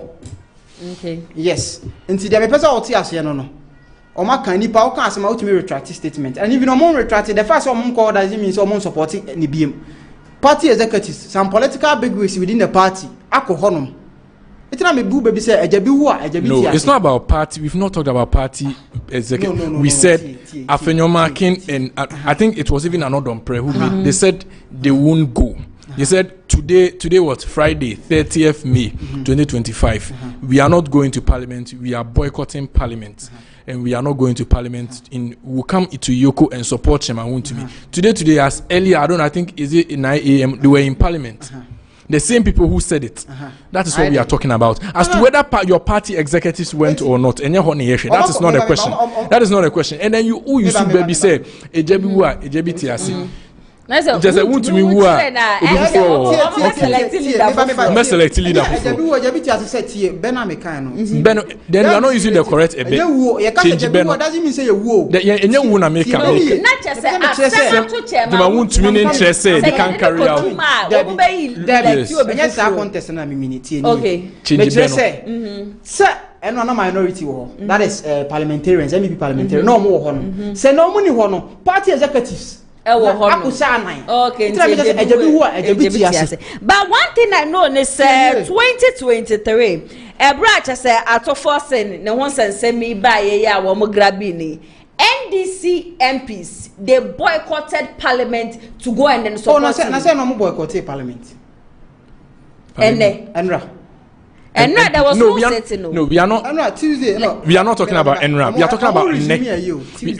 Yes, we are talking about NEC. Maybe I'm coming. It's no more boycott parliament. You know, more free parliament in capture. Yes, we know. We know some more boycott. But you said openly, no, NRA can't say Wednesday. You didn't tell us you won't come on Thursday. Thursday, you told us you won't come on Friday. Until Friday, then I was only expecting my 186 MPs to be there. Quietly sitting down, waiting for you people, and expecting an empty minority chamber. 183, and expecting an empty minority chamber. But where then all your MPs have pulled up in their various Land Cruisers and they are ready to and handling business as normal, as if there is no Chairman Wontumi case. So then they shouldn't talk and say that we will not come. You don't just talk. You should know that you will come. Party leaders are from, maybe party leaders are from Akachom Semonko Parliament. And I say maybe constitutional. Compel and I say for so almost on day or Parliament go the business of the day. Okay, so you see it say Sanka Yan Frewa Bibi emergency be yes, so Parliament one support Chairman, but Ebiana emergency call be and I think we should give him the benefit of the doubt. Ebiana emergency be an Speaker of Parliament in the first. That's why I said let's give him the benefit of the doubt. But you not assuming. You also assuming. Yes, I'm also assuming. So I'm coming. I'm also assuming. So far as says Speaker Ember out again, the Speaker was normal. Speaker was normal, and it is normal, and we've seen boycotts happening. The MPs can boycott. I mean, time and number somewhere is it e-levy or national category? We also boycotted. Boycotting at the end, no speaker can stop you from boycotting. So in the end, speaker. So far as don't come and fast. To one factor, conversation. Either say speaker, and as a constitution in a compel and as a party. Leaders now from three factors makanyanum. It's Sanka, ye woman that's a woman because so far as my candidate okay. I think say you be right your next topic. Mudola no abafom dollar to cedi no abafom, but still na prices are very high.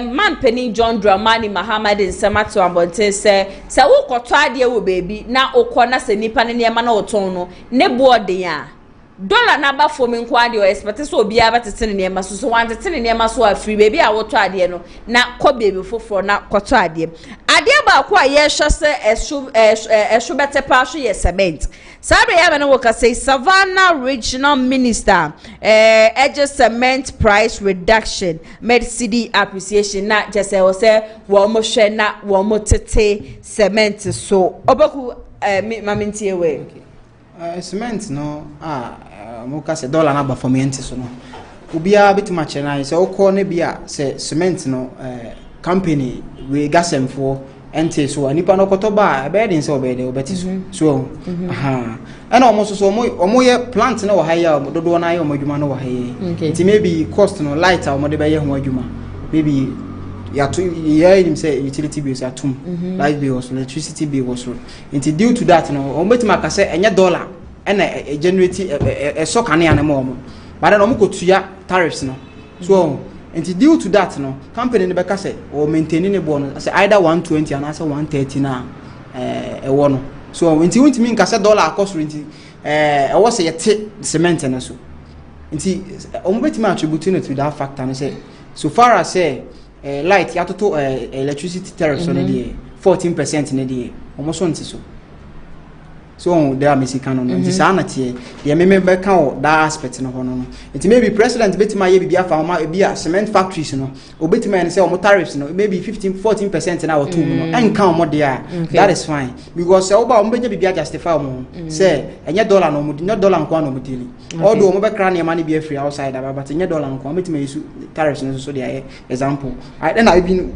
can ensure on be use no so because ya to can say water bill so aspect no so kakra make afa hono no okay kweku den come minti oh yeah say dollar no about form against the city there has been city appreciation but reduction in price say Ghana you need proper price control say call other countries in him say cement this is the price of cement across board the government na to me ti omo you find say be a cement association to government more directive you na year turn say so there's a price range around which cement is being sold but Ghana there is the forces of demand and supply and they determine the price of goods and services into Accra this glass they were happy to me I think this you go to Accra and maybe 20-25 on bet you say I had the uncle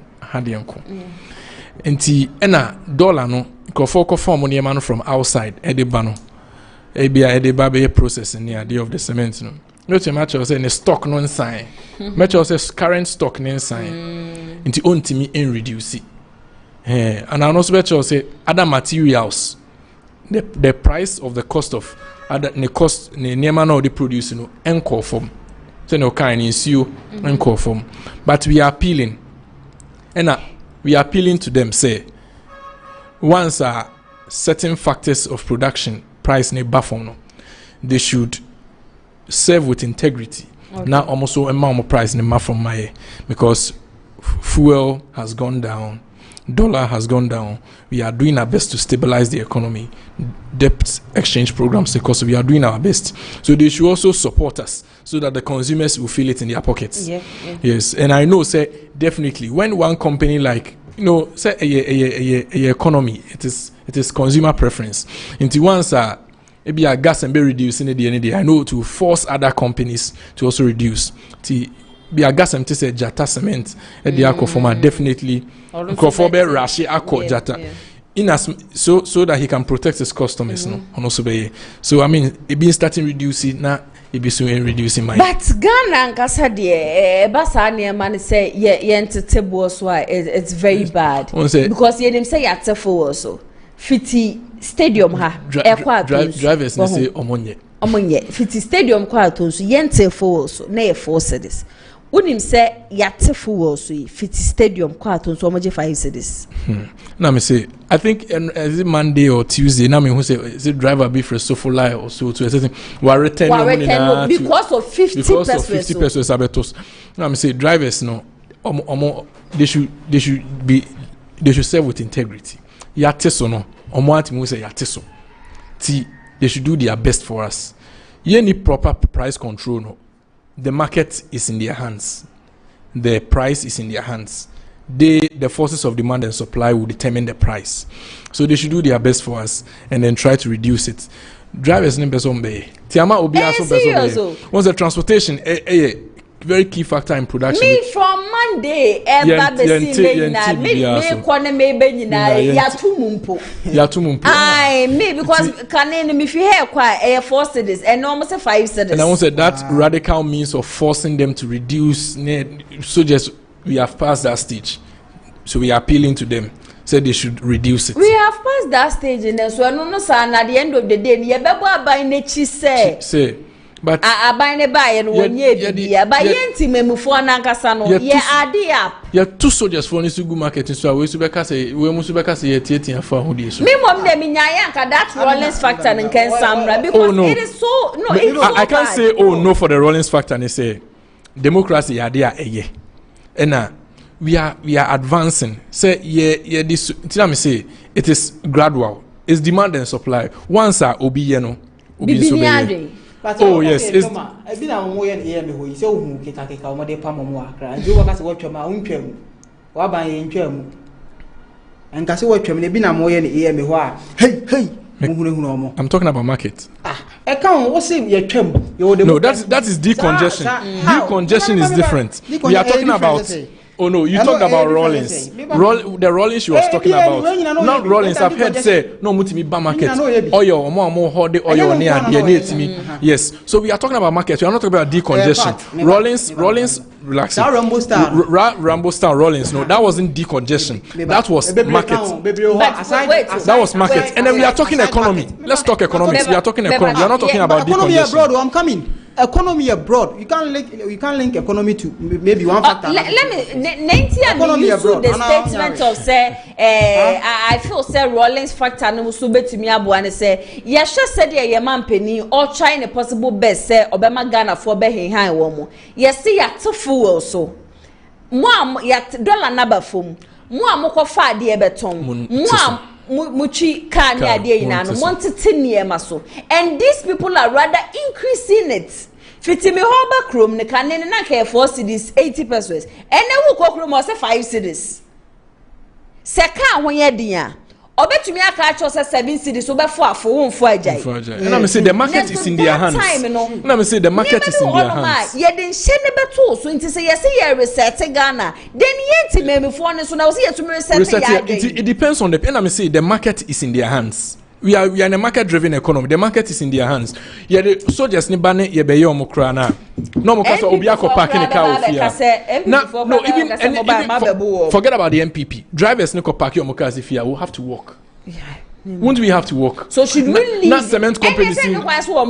Should we leave them to? So that's what I'm saying. Say we are hammering on it, and I don't know how the government is going to handle such a situation. That's why the minister, minister has control, the police command and other things. He can do that, but he just can't do it because he knows the economy is in the hands of the hands of the market woman. It's in the hands of the drivers. They are the stakeholders of the economy. This is economics. You can't just Rambo Tower, no Obiako parking cars. If what can you do? The people have to work, and then there are people who are ready to.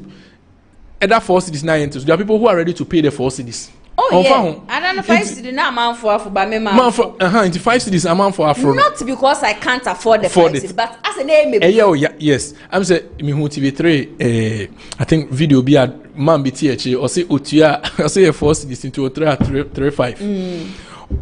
Car what name is we have 5 cities, bet you have 4 5. We have people like that. Once I also say hey, but there are people also are service cities na yente so on fan o de ko 20 kra en fan ho me say there's a me be adwuma me de o je me na en fan me ho but from 4 cities to 5 cities I was like why? Tell me say the market or the economy is a market driven economy. This is market economy. It is in their hands. You can't just use Rambo style. Otherwise, only now be pack your goods and to bring hoarding. Until now we keep appealing, and then we are also doing our best to massage the economy so that Omoka say the cost of Ahana Omoko yetimi treaty all that parts right. Now honey na yes to now still na monte so then we can say we can use force. What you say? Say you reduce the dollar for our form. Mo say you kofa we say and I say yes you koto we ti sa pass na ye clear na honey na so ye mrea. Na still na mogusu increase here. See, I didn't say Wontumi increase because full or number form. What you say? But yet me all other aspects eba form. Na BBI okay. Na still na then we can say we can use force. But for now we can't just take the soldiers out on them. This is a market economy. The market is in the hands of the producers. Cement boaba for 2 years. Be na landlord for no. And I'm saying landlord situation is something that has been going on for the ages. Landlord to me 200 or say now to ya 40 400 cities a month. 500, 600. You can't say anything. Ube to me, I can say, there will be a tenant in the house or because he will pay. Because the landlord knows it. And the economy is in the hands of the landlord. Only you will be stranded. We are doing our best. So what can we do? It is the mind of the people. This kind of issues. In Savannah minister, he appealed to them, he appealed. Appealing now for now. For now, we are still talking to them and we are still engaging the stakeholders. I think the drivers no more paying. If I think GPRTU, a crab as Abeka said, they should reduce it. So we'll see what will happen for the next few days to come. Okay, let's go to our next topic. Maybe the government's reset hasn't reached the black stars. The reduction or man came here. Oh, only first person I walk aside. Reduction on. Aye, only first person I walk aside and Sana. Okay, so your reset no. I say Mahama reset ni Andrew. Blaster. Yeah, recent match your boy show. Nigeria show. Poto yeah. Oh, 2-1 they say in your poto. So far as I show na dey. Yeah, show. Yeah, show. Sanity. So almost all be reset the country na dey and I say put things in place. Be my football na ya kono. Okay. Almost see astroturfs ni bi. Because astroturf no mantwa and I say o baby bebre a ofa ha na obenya bia. And that is when youth no be interested so mo be bobo no mba yiro mo abobo no na so mba yiro mo training. Yeah. So we are not so na ebetimi throughout no so e be academy nim.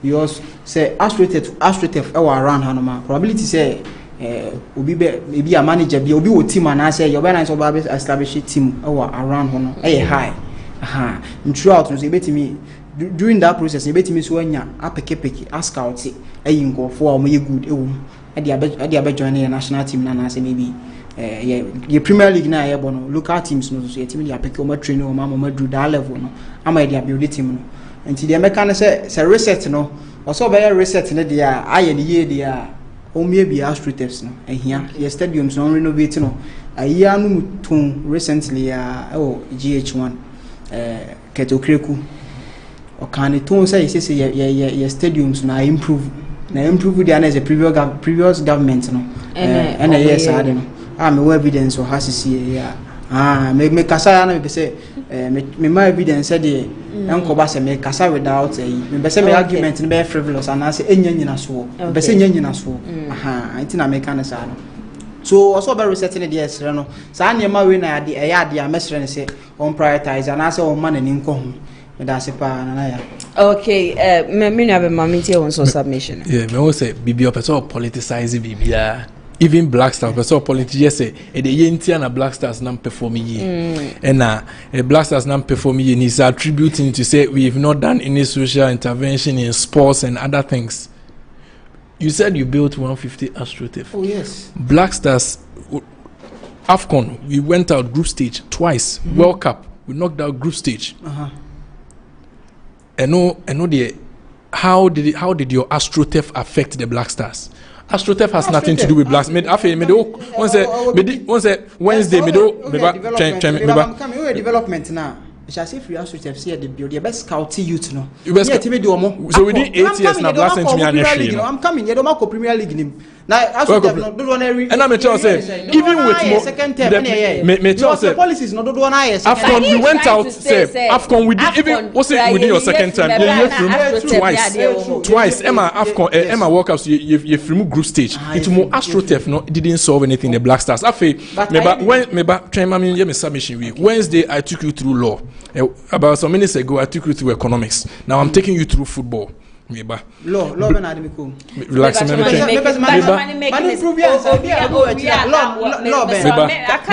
Black Stars there be me take you to o say economy say match my explaining me some price match the reasons ni na me ma be chiro reasons ama wo de bia ba beto me de so say make your submission I'm listening ya to water bill ya to light bill Kweku make your submission there me person me say Black Stars no it is football. It is something that has to do with football. You know, we've changed coaches. Black Stars, send some coaches, no, too much. We change, you know, the interval we win CK Akono Krakow. Anytime our coach Milo Krakow, it was just something small, and then they sacked the coach. Emma coach Otuado Koye. Almost say Onyadie. You find say, what's it cap when you're good into what watching? Akofa Ja. After what's it Jan is when you're good, I for the same cap. I'm not lambasting Otuado, but I'm saying that we need reforms in the team itself. If it is the players, the kind of selection of the players, or monshare players or monimbo players, I mean, they should check the quality, the kind of players that we actually need for this particular game. Okay. I mean, we saw them win in the last 2 games. Emma, for a while, for the last year or so, not yet. Black Stars in winning game for a very long time. Goals. But NDC by Yasha for the first time in about 2, 3, 4 years. Sports infrastructure. Oh no. And now you two. And Okase Chada. And Mr. Amcho say sports infrastructure being a Comoros say wow my Comoros share in 2021. Comoros. You want to compare Comoros to Ghana? I'm coming. You want to compare Comoros to Ghana? So also Comoros. Oh come on. Comoros share. But Comoros share and year film no check it. Teams countries winning matches against them. Comoros. Yes. They want I think Equatorial Guinea. Even still you can't compare Equatorial Guinea to Ghana. You can't countries are Comoros cost money now in terms of football. In terms of football, you can't compare. There be Kochake Ghana group aside Egypt, and Comoros didn't score Egypt. Aside you can't compare. And they say Comoros in Sunya Tima. I was say Ghana. Comoros in Sunya Tima. They should score Ghana. Ghana aside Nigeria, Egypt, Senegal, and a few. Ghana football, we are miles ahead of so many countries in Africa. Into ultimate politicizing way. Yes, and I'm a child say in a few countries. And I'm a child say aside a few, Mankasa Nina, me say. Oh, and I'm saying in the few. Oh, and that means found through Yonko through Brofwana. Yonko through. And I'm a child say it has to do with the coaching. It's interim. It is not politics. It is interim. So the Black Stars, they have to go in. Maybe a player way there. We should show how they. And there's almost every collab. There are so many players that are changed. Every time you get to see about 5 to 6, 7 new players in the system. But if you go to other countries like England, you get to see the same old certain faces. Walker, Kane, Saka, like the same old faces are, you know. So the coach always knows the players and they are always monitoring those certain players. You who say club football, that is when we take them out. But when they come to national, I'm playing here different because it's the same system.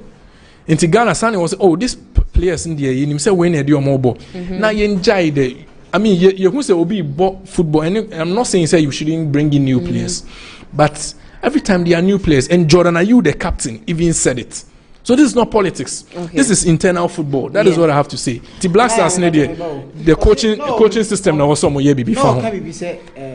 This is new players. Ghana new players when necessary. Then you don't watch the Black Stars. New players when necessary. Then you don't watch the Black Stars. New players when necessary. I can give you players. Christopher Bonsuba. I can give you Lawrence Tajekum. They are all new players who have now been brought. Oh, they were inside. They were there. I can give. Oh, you don't know Christopher Bonsuba. Try players. So far as I'm giving you Christopher Bosuba check. The first 11 Lawrence Ajekum check.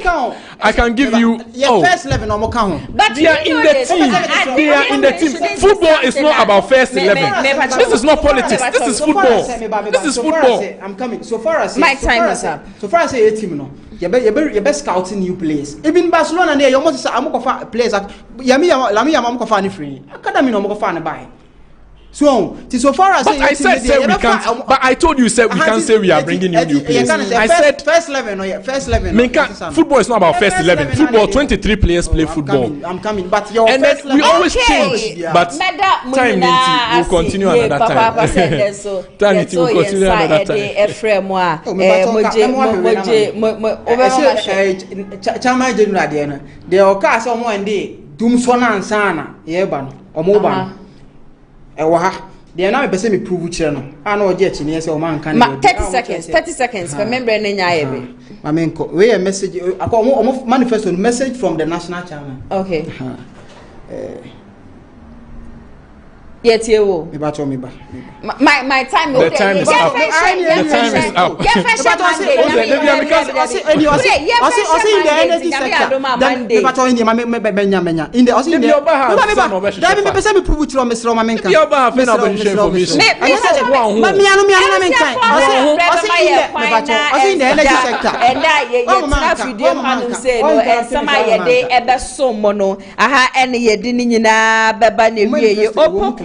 Hammond, a test concern USC organizer, NPP communication team member, Sasso, and a quick down kwasu yetain KNUSC. Madam Munina Asi, ye papa, Moso Amoje Bre, a share Jubedi, more modern comment in a day Ninano, a buy ye no, just say, a dear Mehunina, a Mafu Bebrena, a Kasai, BC, the days of NDC will be same as NPP. Continue na just say NPP amanyoku no so bad the NDC for more ye no wo musu be ye bi comment do na so ye free chairman Wontumi and a chairman Wontumi hasn't done anything Kennedy 2028 mo amode comment be na no nyankopon hwa mu nyina ye papa executive producer Mr. Daniel Yeboah producer Hannah 80 TP sorry Sasso and Alcopiemo our MCR Honom so dear Benedict and Sanwe Juma and na H Shogun me ametina dream and Jumedi ye best so momedi ene na ya so nyame adoma Monday ye best sanso edi ehia e wo showdown Jumedi so makramo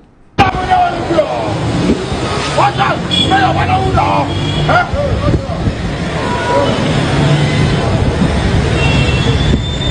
come here me wana uda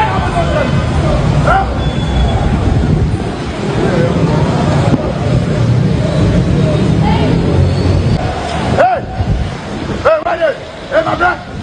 Hey! Wake up from here! If you ain't sleep, if you see me here, the guy in the sleep, wake up! I go slap you, you go see! Hey! Wake up! This is how I should be clear! Sister, leave me now! Sister! Sister, leave me now! Sister!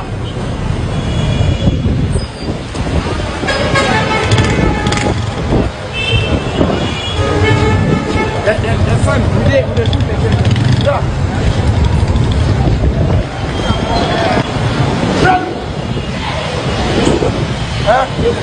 Very latia. Hey, very jangira.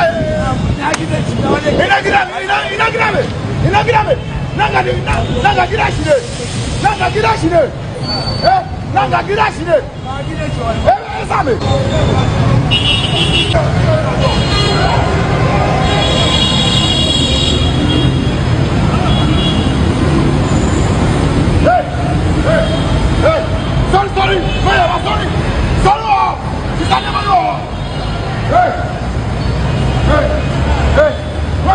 wake up from here.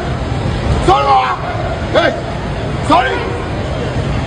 Boy, come on,